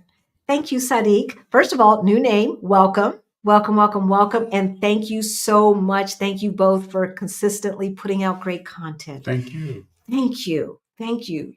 Thank you. Because we work hard to do the research. Like, we already knew what we were going to talk about, but we wanted to find anecdotes to support what we believe to be true. And I really, really appreciate that you appreciate the work that we've put in. Now, for those of you who do not know, all of our super chat, super sticker money goes to our scholarship fund for Beyond the Bling, our financial independence course for late bloomers. So thank you for contributing to our community and for providing a piece of the scholarship for our next recipient. We appreciate it so, so, so much. All right, let's go on to number 5, structured settlements and or cash advance loans. Now, we could talk about cash advance loans first, but we're not going to. So let's talk about a structured settlement. What is it? It's a large amount of money given as several periodic tax-free payments over a predetermined period of time. Okay. They're often used to provide a settlement for personal injury claims. Right. Different things. You sue somebody, you get structured settlements, so they don't have to pay it all at once. Right. So they're meant to provide some kind of financial security for the recipient. Mm-hmm. And sometimes it's not the result of a lawsuit, but oftentimes it is. And so the question is, should you take all the money up front, or should you depend upon these payment plans? Now, if a person decides for the payment plan, their money is put into an annuity. So the cash payments are often far less, averaging 6 to 29% less than the value of the structured settlement, with companies taking a large portion of the profits as a fee. See how they do? See how they do? Basically, what they're saying is, oh, Johnny, we know you don't know how to handle money, right? You're going to get this and you're going to go out and get a big screen TV and buy some bling bling and stuff. So how about we just hold some of it back for you because you don't know how to handle money? What they're not telling you is, and for that service, it's costing you. We're going to take some money from you. That's what they're not telling you, right? That's what they're not telling you. So they often take a large portion of the settlement, 6% all the way up to 29%. That's crazy. That is crazy. All right. And then getting to payday loans. Payday loans, for those of you who may be out of everybody knows what payday loan is, but we're going to say a cash advantage loan is a short-term loan. And usually it's based upon future earnings. So ordinarily, if you go to a payday loan place, you cannot get one unless you are a W-2 employee, you have a check stub and can confirm, and probably you might have to have been working there for a certain amount of time. I don't know, because I ain't never gotten one. But I would assume, like, you can't go the day after you get a job or 2 weeks after you get a job and say, okay, I just started, and because you might get fired, right? So it's essentially like a signature loan. And we know that uncollateralized loans are very expensive. Very expensive. Now, here's the thing, y'all. Here's the thing. Because back in my old job, I was very, very, very much involved in getting rid of payday loan places and replacing them with banks. Because in neighborhoods that are predominantly people of color, by and large, there are more payday loan places than there are bank branches. Mm-hmm. We call this a banking and or financial desert. This is by design. This is by design.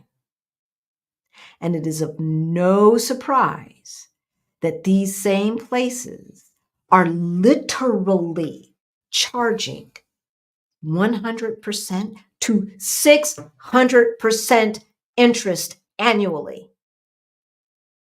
Mm-hmm. So that I did some research. For payday loans, there are documented instances where a customer borrowing $200 ended up paying $5,000 in interest and fees. Okay, I'm just waiting for y'all to get mad. The annual interest rate is usually triple digits. Now, I know that no one who is a utopian gets a payday loan, right? Right? If you have family members, if you have thought about it, and we understand when there's more month than there is money, we need to build up our network so that we're not taking loans from predators. We need to build up our emergency savings so that we're not putting burden on family members and friends. But put a burden on a family member or friend before you get a payday loan, y'all. Don't let your ego put you there. We have read of folks, I don't know anybody, but I have read of folks taking 2, 3, 4, 5 years. And usually, and with the average person, when they go get money, they're usually getting money to pay off another payday loan. And so the cycle continues. Yeah, I knew somebody who used to do that all the time, and I used to beg them not to do that. Really? Uh-huh. And like you said, usually it was somebody, first of all, half the time they were borrowing money was to get something they didn't really need, and they just wanted something, that particular thing right there, and the only way to get it, because they couldn't wait until they got paid, Right. Or maybe they wasn't going to get enough money on their check to get that what they wanted to get, so they went out and got the loan. And it's like, why are you going out there paying all this money back to them for that short-term loan? And God forbid that you don't pay it, and it just keeps growing and growing because the interest frees keep accruing. Exactly. And that's the thing. It's almost like borrowing money from somebody who runs numbers. What are those people called? A bookie. Like what's the vig, right? Yeah. Loan shark. It's legal loan sharking. That's what it is. Legal loan sharking, which is why what's her name? Who's the senator that you were the delegate for? Elizabeth Warren. That's why she was trying to make payday loans illegal. Y'all slept Elizabeth Warren. That's why she was trying to make that illegal, because she realized it was basically a legal loan shark. Y'all. Only thing they can't come do is break your knees. Exactly. They're not supposed to. Exactly. No, they can just F up your credit and everything else, right? Until the point where you have to file bankruptcy. Mess up your credit and come take your stuff from you. Yeah, there is a reason. Here's the thing, y'all. A lot of those payday loans are owned by banks. Yeah. So Wells Fargo decides, that's the ghetto. We're not going to go in there, but we'll put a payday loan place in there. You see? So now you either have to travel 2, 3, 4, 5, 6 miles to get your paycheck cashed, or you go around the corner to the cash checking place / payday loan place, and they charge you umpteen amounts of money to cash your check. By design, don't fall for it. Do not fall for it. And this is why we say politics is everything. Everything is politics. Everything is politics. Everything is politics. All of this stuff that we are talking about needs guardrails. We need somebody who is in the consumer protection arena to put together rules so that these things are not as predatory as they are. One of the things that was done under the Obama administration was to make credit card companies put on the documents, if you made the minimum payment, you owe $1,000. If you make the minimum payment, then it's going to take you 10 years to pay this off, and you're going to end up paying $5,000. The Obama administration did that. That's why politics are important. That's why voting is important. All right. Number 6, and the last one. High fee financial advisory services. Now, y'all know how I feel about that. What is it? Financial advisors and planners offering services to manage money, investments, retirement savings. And they want to get paid, So they're not doing it for free, y'all. They are not doing it for free. So even if they are not charging you a fee, they're making commission. Mm-hmm. But are they telling you that? Are they telling you that they make a commission and what they make commission on? Right? Yeah, most likely they're getting commissions off of selling you different products. Right? Exactly. And they get kickbacks. Commissions, kickbacks, whatever you want to call it, for being an advisor. Mm-hmm. So it's never free. And if they're getting kickbacks, then that means you are paying for those kickbacks in your fees. It's just like the tariffs thing that Agent Orange talks about. Like, China paying them tariffs? We gonna pay them tariffs. Your financial advisor, if he ain't charging you, he got to make money somehow. Somehow, she has to make, they have to make money, right? They're not working for free. So even if the investment themselves are not fraudulent, the high fees can significantly reduce a senior's return over time. Y'all, even 2%, 3%, 4%, 5% can make a huge difference. It can mean the difference of a year, 2 years, 3 years living expenses, okay? Mm-hmm. For those of us who are late bloomers and don't have $1 million, in cash and investments saved, 3% is a lot of money. I put bubble water in here, so he thinks that it's going to. I'm gun shy because it shot past me one time when she opened. Yeah, I think we were talking to Dr. Kamani or Tracy Collins. We've been doing a lot of lives these days promoting the Move to Portugal Virtual Summit. So on average, you can expect to pay between 0.5% to 2% of your total assets under management annually. Annually. All right, let's do the math. Because 2%, like if I got a car loan for 2%, I might not pay that off early because 2% starts to feel like free money. Mm-hmm. But not when you could be making money on that money. So let's just say you have $500,000 in your 401k. Now you're rolling it over because some financial advisor has told you something stupid. And let me tell you, do not let a financial advisor tell you to roll a pre-taxed account over to something that will make you pay fees, interest, earned income, taxes, and all of that stuff. I have heard horror stories by people calling themselves financial advisors, rolling over a 401k into a Roth IRA, which is post-tax money, right? It's the Roth that's post-tax money. And now this person owes $30,000, $40,000, $50,000 in income tax. Financial advisor though, right? All right. So if you have $500,000, this is how much, 0.02. This is how much you're paying this person at 2% in fees.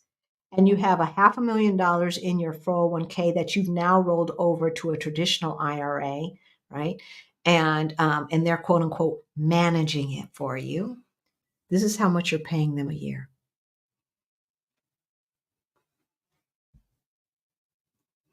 That ain't no chump change, y'all. No, it's not at all. That ain't no chump change. All right. So when you oh, it's just 2%, 2% of what? Plus, some of them then additionally charge $150 to $400 per hour on top of that. On top of that. So that's just for the consultation, for the yearly or biannual meeting that you have for them. So they're going to add that on too. And for what? And for what? I was talking to my auntie who did a good job, a really, really good job of putting a good amount of money out of her paycheck into her 401k, right? And so then when she retired, she had XYZ amount of money. She retired back during the when Obama first got elected, right? And we had the Great Recession.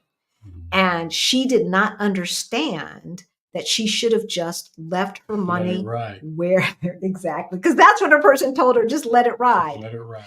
And did she consult any of us? No, because even with my limited knowledge, I could have told her to let it ride. I could have told her to let it ride because she got a pension on top of that. She didn't need that money. Need it. She did not need that money. Her husband had a pension. She had a pension, a nice juicy pension, right? Both of them. So they didn't need the money, but she panicked and she sold low and then bought high. She said, well, my next financial advisor, he did whoop-de-whoop-de-whoop. I said, he did exactly what she was going to do, which is put it back into them index funds and mutual funds that you had. And he let it ride, but he just put it in different language. Whew. Seniors may end up paying a significant portion of their savings in fees without getting advice that really is meaningful and improves their financial situation. And that was the case with my auntie. Mm-hmm. Now, I'm not saying that the person that she has now does not give her good advice. Whatever he said to her, he said it in a way that made her feel comfortable with him managing her money. But I know he did the same thing other home chick was going to do. And you know, I'm sure she's asking a whole lot more questions. She is now. So if you're choosing to do these different things, ask questions. Make sure you know exactly what you're getting into and exactly what you're paying for because you're paying for it. Yeah.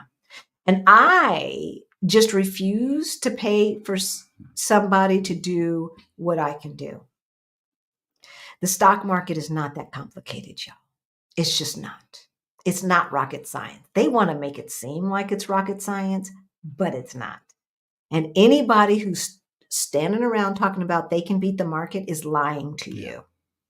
They may beat the market for a year, but they're not going to beat the market consistently. They're just not. There is no evidence that any of these folks have ever done that. No mutual fund, et cetera, has done that on a consistent basis. And if they have, then you will probably lose in the long run from the fees. So then for you ain't beating the stock market. All right. So with that said, that's what we've got for you. So we talked about that. We talked about the outcome. So number 6 was high fee financial advisory services. Number 5 was structured settlements and or cash advance loans.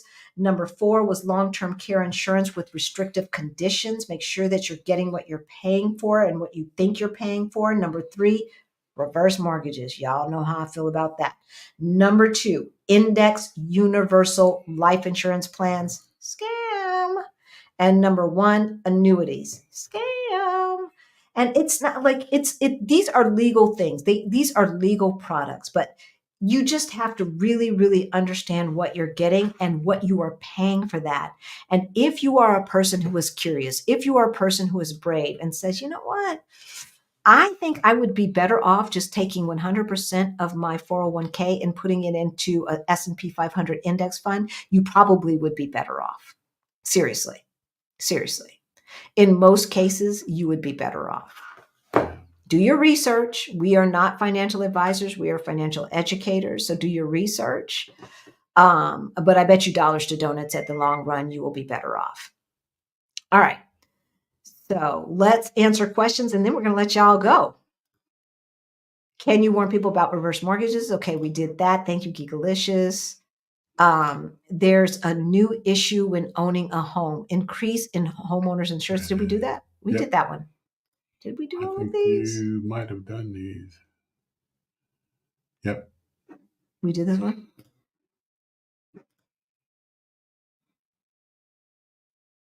Okay. You did that one? Okay, I thought I undid these.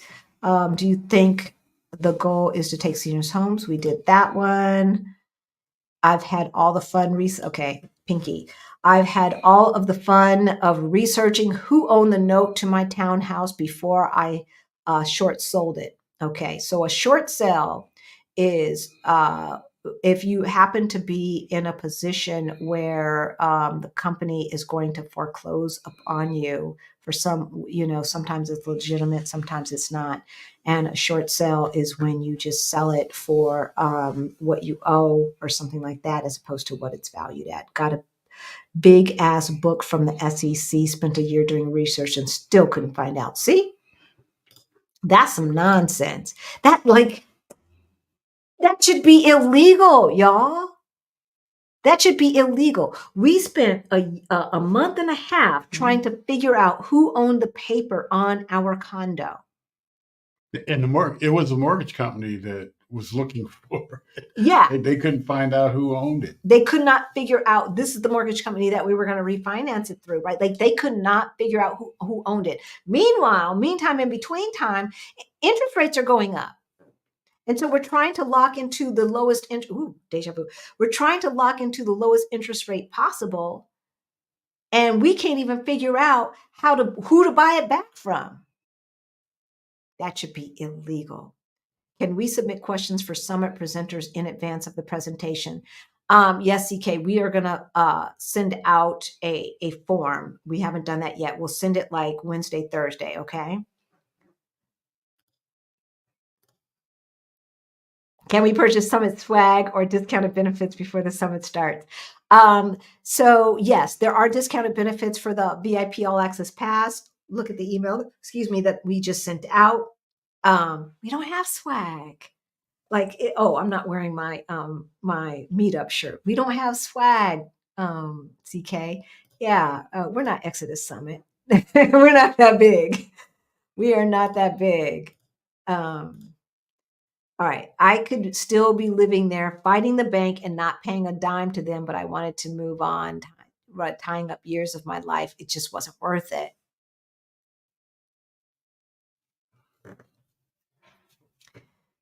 This is what they try to do, right? They try to tire us out so they can extract wealth. They can extract wealth. And when you think about the money that you put into living there, right? I mean, it would be different if you were paying rent, but you weren't. You weren't, right? And now all of the value that you had built up living there, they have taken. It's not right. It's not fair. It's un-American, and it should be illegal. Is the Portugal golden visa for real estate back? Not that I know of, but we are going to have experts at the summit, at the Move to Portugal Summit, who will be able to speak to that, and she will know the latest. Also, keep those same phone security processes in mind at work, just like email, because you are liable to lose your company even more money than what you would have lost on your own. I'm not really sure. Give us more information. Like how could you lose your company money? Not your own company, but I'm assuming you mean the company you work for. If you mean your own company, then I get that. But if you mean the company you work for, I don't get that. So give us more information, Pisces Prep. Okay. French hitter. Does private long-term care insurance exist in Europe, particularly Portugal and France? I have no idea about France. I don't think it does. I have no idea about France, and I have not heard of it here in Portugal. No, I don't think it's a thing in Portugal. Because But they have universal health care. Okay. They yeah, have universal health care, and they have long-term care assistance in home care through their universal health care. But sometimes you have to wait too long to get it. Okay. And so if Portugal is the place, you have to realize that the cost of labor is a lot less expensive here than it is in the United States. So what we are doing is we have a separate pile of money that we are putting aside to pay someone to come help us in our home. Okay. I know some single people, what they are planning to do is to eventually co-live, like the Golden Girls, right? Co-live and pay for that in-home healthcare as a collective. Okay. So there's lots of ways to figure this thing out. So for instance, in Denver, we paid our housekeeper. I know this is different, but we're talking about the cost of labor. We paid our housekeeper just to clean our main floor, which is about 1,000 square feet, 100 plus the upstairs, one upstairs bathroom, not both, $140 every other week. The apartment we live in is about 1,000 square feet. It's about the same size as our main floor. And we pay her when I'm being very, very generous, I pay her 40 euro. Usually, if I paid her what she asked for, it would be 24 euro. Okay. So that gives you some idea of the cost of labor. I don't pay her what she asked for. I pay her how I value her. So I usually pay her $1 to $2 more per hour than what she asks for. One, because I know she can use it. Two, because we can afford it. And three, because I believe it's fair. So I apologize for any other Portuguese people who can't afford to do that, but I'm going to give this Brazilian lady what I think she's worth. So again, in the States where you'd have to pay $20, $30, $40 an hour to get in-home care, you might be able to do that for 15 euro an hour, 18 euro an hour here in Portugal. Okay. And then, of course, in France, they really do have a bigger social security net, safety net, more so than Portugal because it's a richer country. Now, how that applies to residents, I have no idea. So you need to do your Googles, okay? The French hitter.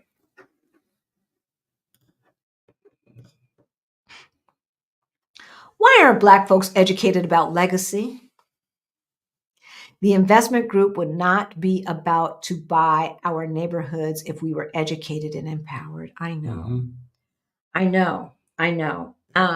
I think one of the reasons, especially when it comes to gentrification and the fact that we are not taking over our grandparents' house, is a colonized mind that we believe, usually grandma's house is in the hood, right? And we don't really understand that there is no permanent hood. Every hood is going to be gentrified at some point. Right? And so we don't understand the value of tangible assets that appreciate, because even a house in the hood appreciates, right? And we'd rather have that South African apartheid asshole's Tesla that devalues once we drive it off the lot than have a tangible asset that actually appreciates. I think it's up to all of us. There are plenty. When I was working in politics, y'all know, I ran into and worked with plenty of nonprofit organizations that were about financial literacy for people of color, and then more specifically for Black people. But if they would do the outreach and put the flyers at the churches and this and that, and then nobody would show up. So I think it's up to all of us to educate our families, right? To have those conversations and at least ask questions to see if they're thinking about it with our kids, with our aunties, with our uncles, with Big Mama and them, and our play cousin, and all of that. All right. Because they're not showing up in general to those financial education groups that I was associated with. I did not see big numbers. It was really sad and disheartening, but that's the truth. And and a lot of these people are working 1, 2, 3 jobs, right? 2. And right, like, so what? They're gonna get off work and then go to this workshop? And who's gonna feed the kids? Right? There's all of that stuff. And so sometimes we need to come where people are. Like, why aren't the churches inviting us? And let's like pause Sunday school this month, and every week in between the church services, instead of having Sunday school, we have financial literacy school, right? Sometimes we need to meet people where they are, because it's not always easy for people to break their routine to come to this workshop. So the community organizer in me is coming out. All right. Lenora, what do you know about whole life insurance or other to build wealth? Like what? So we talked about whole life, right? We talked about that, Lenora. You might have asked before we got to it. You would do better taking the amount of money that they put into, that they were saying is your premium. Take that money, put it into a total stock market index fund, an S&P 500 index fund, or something like that. Seriously. We do not suggest anybody have a life insurance plan unless they still have dependents who are kids. Okay. And they don't have a significant amount of money saved up.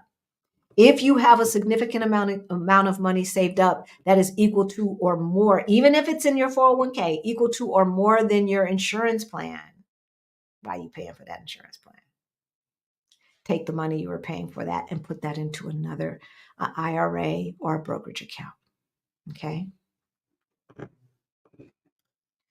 Corporate landlords have securitized rents like they did with the notes for real estate loans. Greedy ass.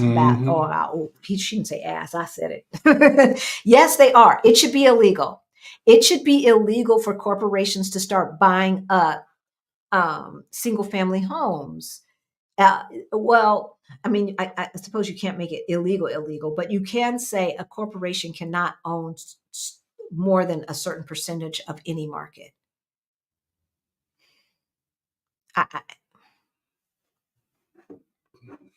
Well, you buy all the market, you buy all the real estate, and you control the rents and everything else. So exactly, and that's what they're doing. People like BlackRock.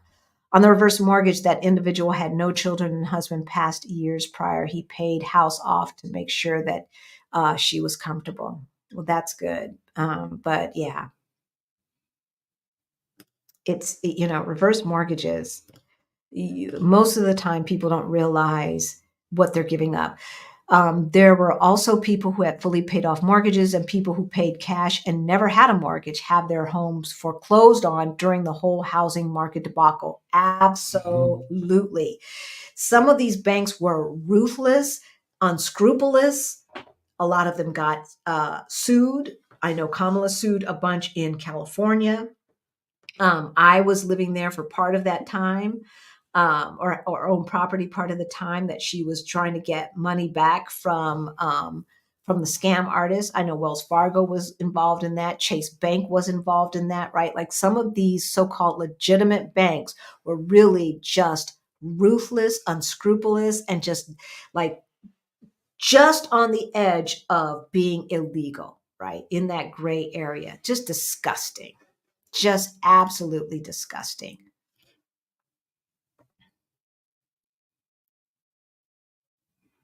If you don't know what she means by this, you need to take Beyond the Bling. California earthquakes and fires costs are out of control. Yeah, we know because we own a house We own a house in California, so we and, know. And the worse that this global warming gets and changing the weather patterns, it's going to everywhere. They're getting out of control. Yes, Colorado, the same thing. In Colorado, it's about hail. When I first moved there, hailstorms were not a yearly. They were yearly, but not to the point where it was like golf ball size, right? Because it takes a certain amount of warmth and cold to create those hailstorms. And we'd have little bitty peas, not even peas, hailstorms like that. But oh my gosh, right? Well, the hailstorms and tornadoes. And tornadoes. Yeah. So tornadoes don't usually hit in Denver proper, but because of the mountains, but they have been every once in a while. Out in the plains. But out in the plains. Greeley and places like that, yeah. Exactly. Okay, Sadiq, I'm currently renting. Would you all recommend real estate as an investment opportunity, or if I plan on leaving the country in 2 years? It depends. It depends. Yeah, it depends on what you're going to do with that property. Are you going to use it for what? Yeah. If you're going to use it for income, then we suggest you buy a multifamily home. Yeah. We always suggest you buy a multifamily home before you buy a single family home. So a duplex, triplex, quadruplex, or fourplex, you can buy with the same kind of loan that you buy a single family home with. Okay. And usually 9 times out of 10, it's going to be less per square foot than a single family home. You can get an FHA loan and buy a duplex, a triplex, or a fourplex. Did you know that? Okay. And so if I were to buy a home, if I were in your situation, I would buy a duplex or a triplex, maybe a fourplex if I found a good deal, but a duplex or a triplex. I would buy it in a neighborhood and try to find grandma's duplex that had maybe shag carpet or some nonsense like that, where all it takes is some lipstick and rouge to bring it up to code or bring it up to snuff, but you get it below market value. You're able to rent out the other side and pay 100% or a good portion of the whole mortgage. So that way, when you choose to move, you can move out of your unit and rent that out. And if the other side is already paying, let's just say 2/3 of the mortgage, now this person comes in and pays half the mortgage. That other piece, put a little bit aside for maintenance and the rest goes in your pocket. And that's part of your income. That's what I would do. If the house is already in a trust, thereafter reverse mortgage can be obtained. No. So my understanding is the person who lives in the house has to be a senior. They get the reverse mortgage. Then you put the house in a trust. Right. They have to be 62 years or older. So that's how we did it. That's how my mom did it. Okay. First, she got the reverse mortgage. Then she put it in a trust. Okay. But the reverse mortgage is still with the person who lives in the house, not the trustee or whatever. What are some beginning investment reference materials? Hey, Tace or Tase. We have some books in our description below that we are reading. So look at those. You can take Beyond the Bling. We have a whole module on investing, and it really does start at the beginning. We also have some free information in the description below. I think it's free resources, and we have an investment FAQ. It's free. You can go ahead and download that. So start there. But look at the books that we are reading, okay, in the description below. And you can get those from your library. All of those you should be able to get from your library in audio and or, Kindle, or you can read it on your phone or whatever. So you don't necessarily have to pay for them. The links that I have below, I think are to Amazon. So what we're reading now in Beyond the Bling is Take Stock. And the information for that book is below. Pinky, Wouldn't having your home in a trust make it more difficult to get a reverse mortgage? Wouldn't it? Yeah. So wouldn't there be more scrutiny? So yes, you have to own your home while you get the reverse mortgage, and then you can transfer it into a trust. Okay. So at least that's how it worked in California. Now, those laws differ state to state. They differ state to state. Because what I do know is the attorney that we hired in Colorado to put our Colorado property in a trust was not able to do the same thing in California because he was not licensed in California and did not know California laws. So we had to hire a California attorney to go ahead and do that for our California property. Okay. So those laws vary state to state. But my understanding and just using logic is that you put it in the trust after you get the mortgage. But don't get a reverse mortgage. Don't get it in the first damn place. Do not get it. And if somebody has it and they expect to leave that house to you, find out how you can get that refinanced. If the family has to band together or something. Seriously, y'all. Seriously. Seriously. Yeah, if you want to hold on to that property. Seriously. So I'm just going to put that up one more time while I'll see about the last messages. Thank you again, Sadiq. We really, really, really appreciate it. And we are going to go down to the very bottom and go up. And I liked and loved this live. Thank you, Diane. Thank you, thank you, thank you so much. Diane is here every week. So if she says it's good because she knows. She is one of the dedicated utopians.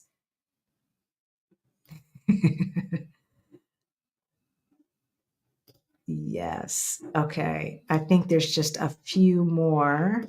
And then we're going to let y'all go. Let's see. I want to make sure we get all these questions. Okay, for those of you who are new, I usually put this ticker up, and the people who have been here know to go ahead and put a Q in front of their question. I'm sorry, y'all.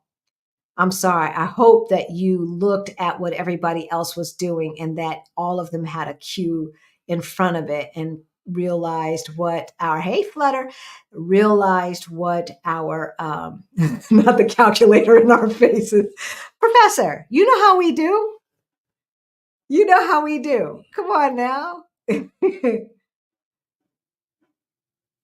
You know how we do. Okay. I think we almost got them all. Michelle, we got you, CK. I'll be able to do that. I'm trying to tell y'all. Okay, is that it, baby? I think the last one is 909. I think that's it. Okay, here we go. This is it. No more questions, y'all. This is it. This is it. Okay, thank you again. Let me unstar that. I liked and love this. Thank you, Diane. Thank you, thank you, thank you. Allison, for Gen Z, if financial literacy education was on TikTok, they'd be all in. Gen Z finds it boring. Okay, so for those of you looking for a side hustle, Allison just gave it to you. Allison just gave it to you, okay? That's how you build your audience, then bringing them over to YouTube to make that money, all right? You can always offer, coaching, group coaching, one-on-one coaching through TikTok, right? And you put it at a price. If Gen Z is your audience, put it at a price that they can afford, right? Especially for group coaching. Say every month we're going to have this, charge $10, $20. There's your side hustle. I know why church don't want their folks educated on money, fear that knowledge will adversely affect their collections. Ouch. Okay, I'm not going to touch that, CK. I'm not going to touch that. Look, pay Caesar what is Caesar's. That's all I know. That's all I know. Can afford to fix luxury car usually. Folks don't think through things when they're making these flashy purchases, right? Like you bought like who was it who was trying to buy a Range Rover? Ain't had no pod to no Range Rover maintenance money. Barely had the down payment. I can't remember who that was. Don't worry about it. I know What? who it was. Oh, okay. I'm not going to call her out. What? Those prices are ridiculous. I'm moving to Portugal. Yeah. Prices are ridiculous in a lot of places. Fortunately, when I had a ton of equity in my place, I paid off my student loans and consumer debt. Been debt free ever since. Okay. So I got something out of it before the housing market crash. Okay, Pinky.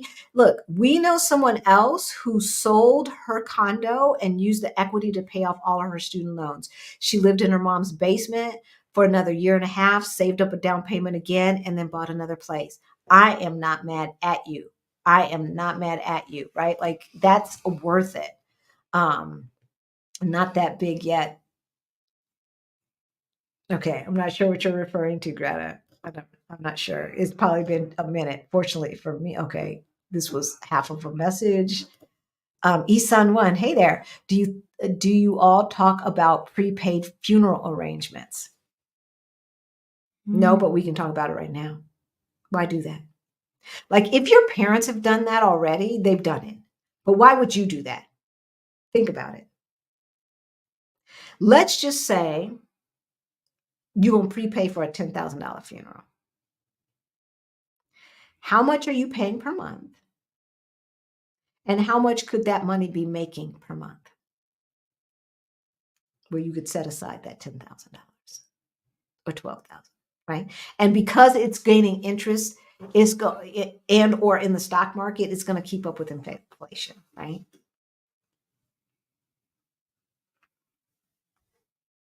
I'm just saying. So I don't believe in giving people my money because I don't have the discipline to save that money on my own. Those days are over. I don't need anybody else making sure that I take care of my responsibilities. If prepaying for a funeral is one of the things that I want to make sure that I do, then I'm going to have a separate bucket, or I'm going to have a separate account, be it investment account or otherwise, and it's going to be marked this is my funeral account. Okay. And if I want a 10,000, first of all, burn me. Don't have no party, nothing. Do a potluck and sprinkle me over the mountains or the water or flush it. I don't care. I'm dead. I really do not care. I do not care. I just want to make sure that people are not financially burdened by my death. So, I'm dead. Why do I care? So, but if I did care, right? Some people, for religious reasons or whatever, you don't want to be, you want to be buried, you don't want to be burned, whatever. Put that money in something that is letting your money make money. Do not let somebody else make money off of your money, because that's what they're going to do. That's what they're going to do. And then, because some people do this through funeral homes, is that funeral home even going to be around?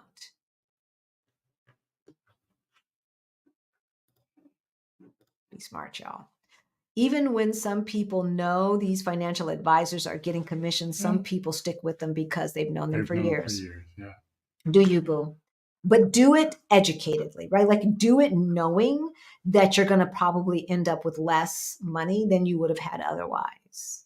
And you're good with that, right? Like I've told my aunt, what the deal is. It makes her feel comfortable to have this person who calls themselves an expert. And that's fine. I just say educate yourself.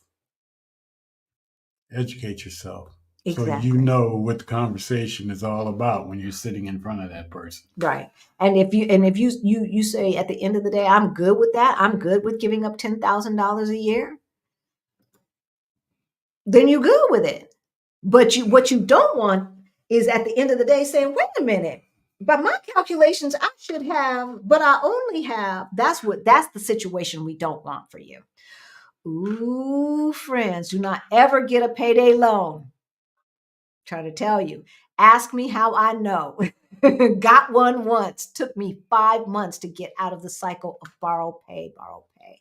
Oh, Pinky, I'm so sorry. I'm so sorry that you even had to be in that position because, in my opinion, anyone who works 40 hours a week should be able to live in the city that they live in without getting a payday loan as long as they watch their pennies, right? Like, to me, working 40 hours a week, you should make enough money to live modestly. But because we haven't raised the minimum wage in 30 years, before I moved to Georgia, I never heard of title loans, folks losing their vehicles and then not able to get to work, right? Like, I didn't know you could pawn your car. Mm-hmm. Oh, yeah. What? I mean, I thought you took grandmama's ring to pawn or something, right? Like, they used to have TV commercials about that in Colorado. Really? Oh, yeah. On your car. Oh, yeah. Big time. I praise God that I've never been in that financial position, but I've always bought less car than I could afford. Always. That was one mistake that I never ever made. One time I bought a brand new car and paid too much for it. One time in my whole 60 years on this earth. All of information only solidifies my choice to grow older outside of the US. I turned 55 on Friday. Nichelle, happy birthday. Yes. Happy birthday. How do we stop the payday loan victimization? Folks usually quietly get these loans and only disclose when they're overwhelmed. Well, first of all, we need to educate. There's a few things. Number one, we need to educate our family members, right? And we need to have these discussions public with our kids and with our family members. And then secondly, we need to talk to our state legislature about making certain things illegal. Okay. And so in Colorado, they can't charge 100 and 200 and 300% in Colorado. It's against the law in Colorado. So I think they can charge as much as like a credit card. So like 30, 40%, something like that. But they can't charge no 200 and 300% in Colorado unless the law has been reversed. So long term, make sure your state legislatures know that this is not acceptable and that we want some guardrails around this BS. So that's number one. Number two, have conversations with your family and friends. And then lastly, payday loans should not be legal. They shouldn't. They should not. I don't mind payday loans if they weren't predatory. But the fact that they charge 1, 2, 3, 400% interest annually, that's the issue.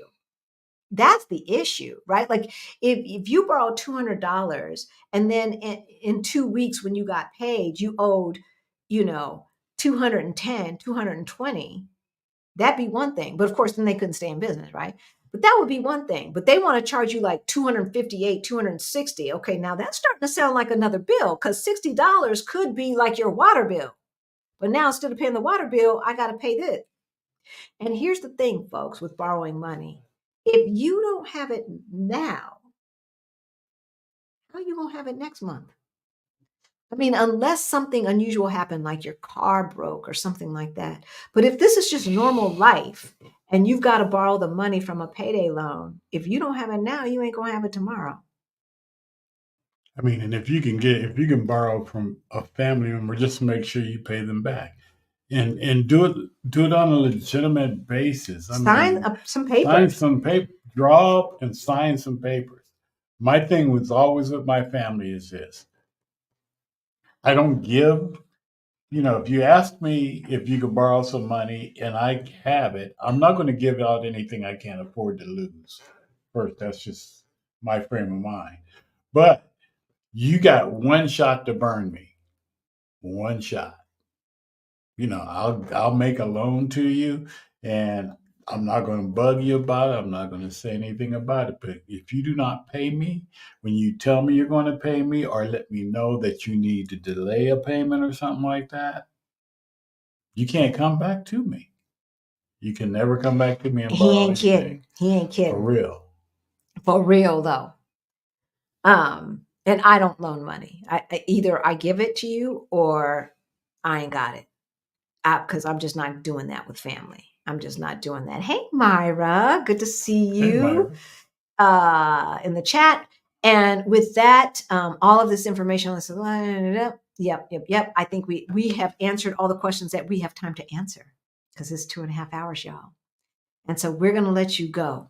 Once again, in case you are coming in late and you want to watch the replay, first of all, hello from the future. Hey there. Let us know where you're logging in from. The legal scams that have created financial insecurity in our community. Number one, annuities with these high fees and poor terms. Number two, indexed universal life insurance. Number three, reverse mortgages, y'all. Number four, long-term care insurance with restrictive conditions. Number five is structured settlements, usually for a lawsuit or something like that, and these payday loans, these cash advance loans. And then lastly, number six, high fee financial advisory services. And that's what we have for y'all. If you still have questions, if you may need some help in getting together your move abroad plan and getting your finances straight, we have Beyond the Bling for financial independence for late bloomers is in the description below. If you need to book a call with us and you want to go one-on-one, if you want help getting your side hustle together and you want to go one-on-one, all of that information is in the description below. You can book a call. If you are trying to get your money together, but you just want a community, Facebook. We have a Facebook group called Fire Over 50. It's Our Black Utopia's Fire Over 50. Join us. We're crowdsourcing information in there, and we are helping support each other on our journey to financial independence. And then, of course, next week, starting on Friday, is our Move to Portugal Virtual Summit. Y'all, this is the last week to buy tickets, and I just saw all these tickets being bought. Why y'all waiting until the last minute and paying all this money? Why are you doing that? All right. But it's still less expensive than it would be to hire one of these experts for a consultation. Okay. And so for the price of one consultation, you get to know folks who can help you with immigration, the D7, the D8, and the D2 visa, the student visa, which has no financial requirements. We've got folks talking about healthcare. We've got the experts as well as people talking about their experiences. We've got Black folks from all around the country who will come on and talk to you about their area that they love outside of Lisbon, as well as we've got Black Portuguese folks who are going to talk about making Portuguese friends and the diaspora community that we have here in Lisbon, Portugal. And with that, we love you. We're going to let you go, and we will see you next week. Bye.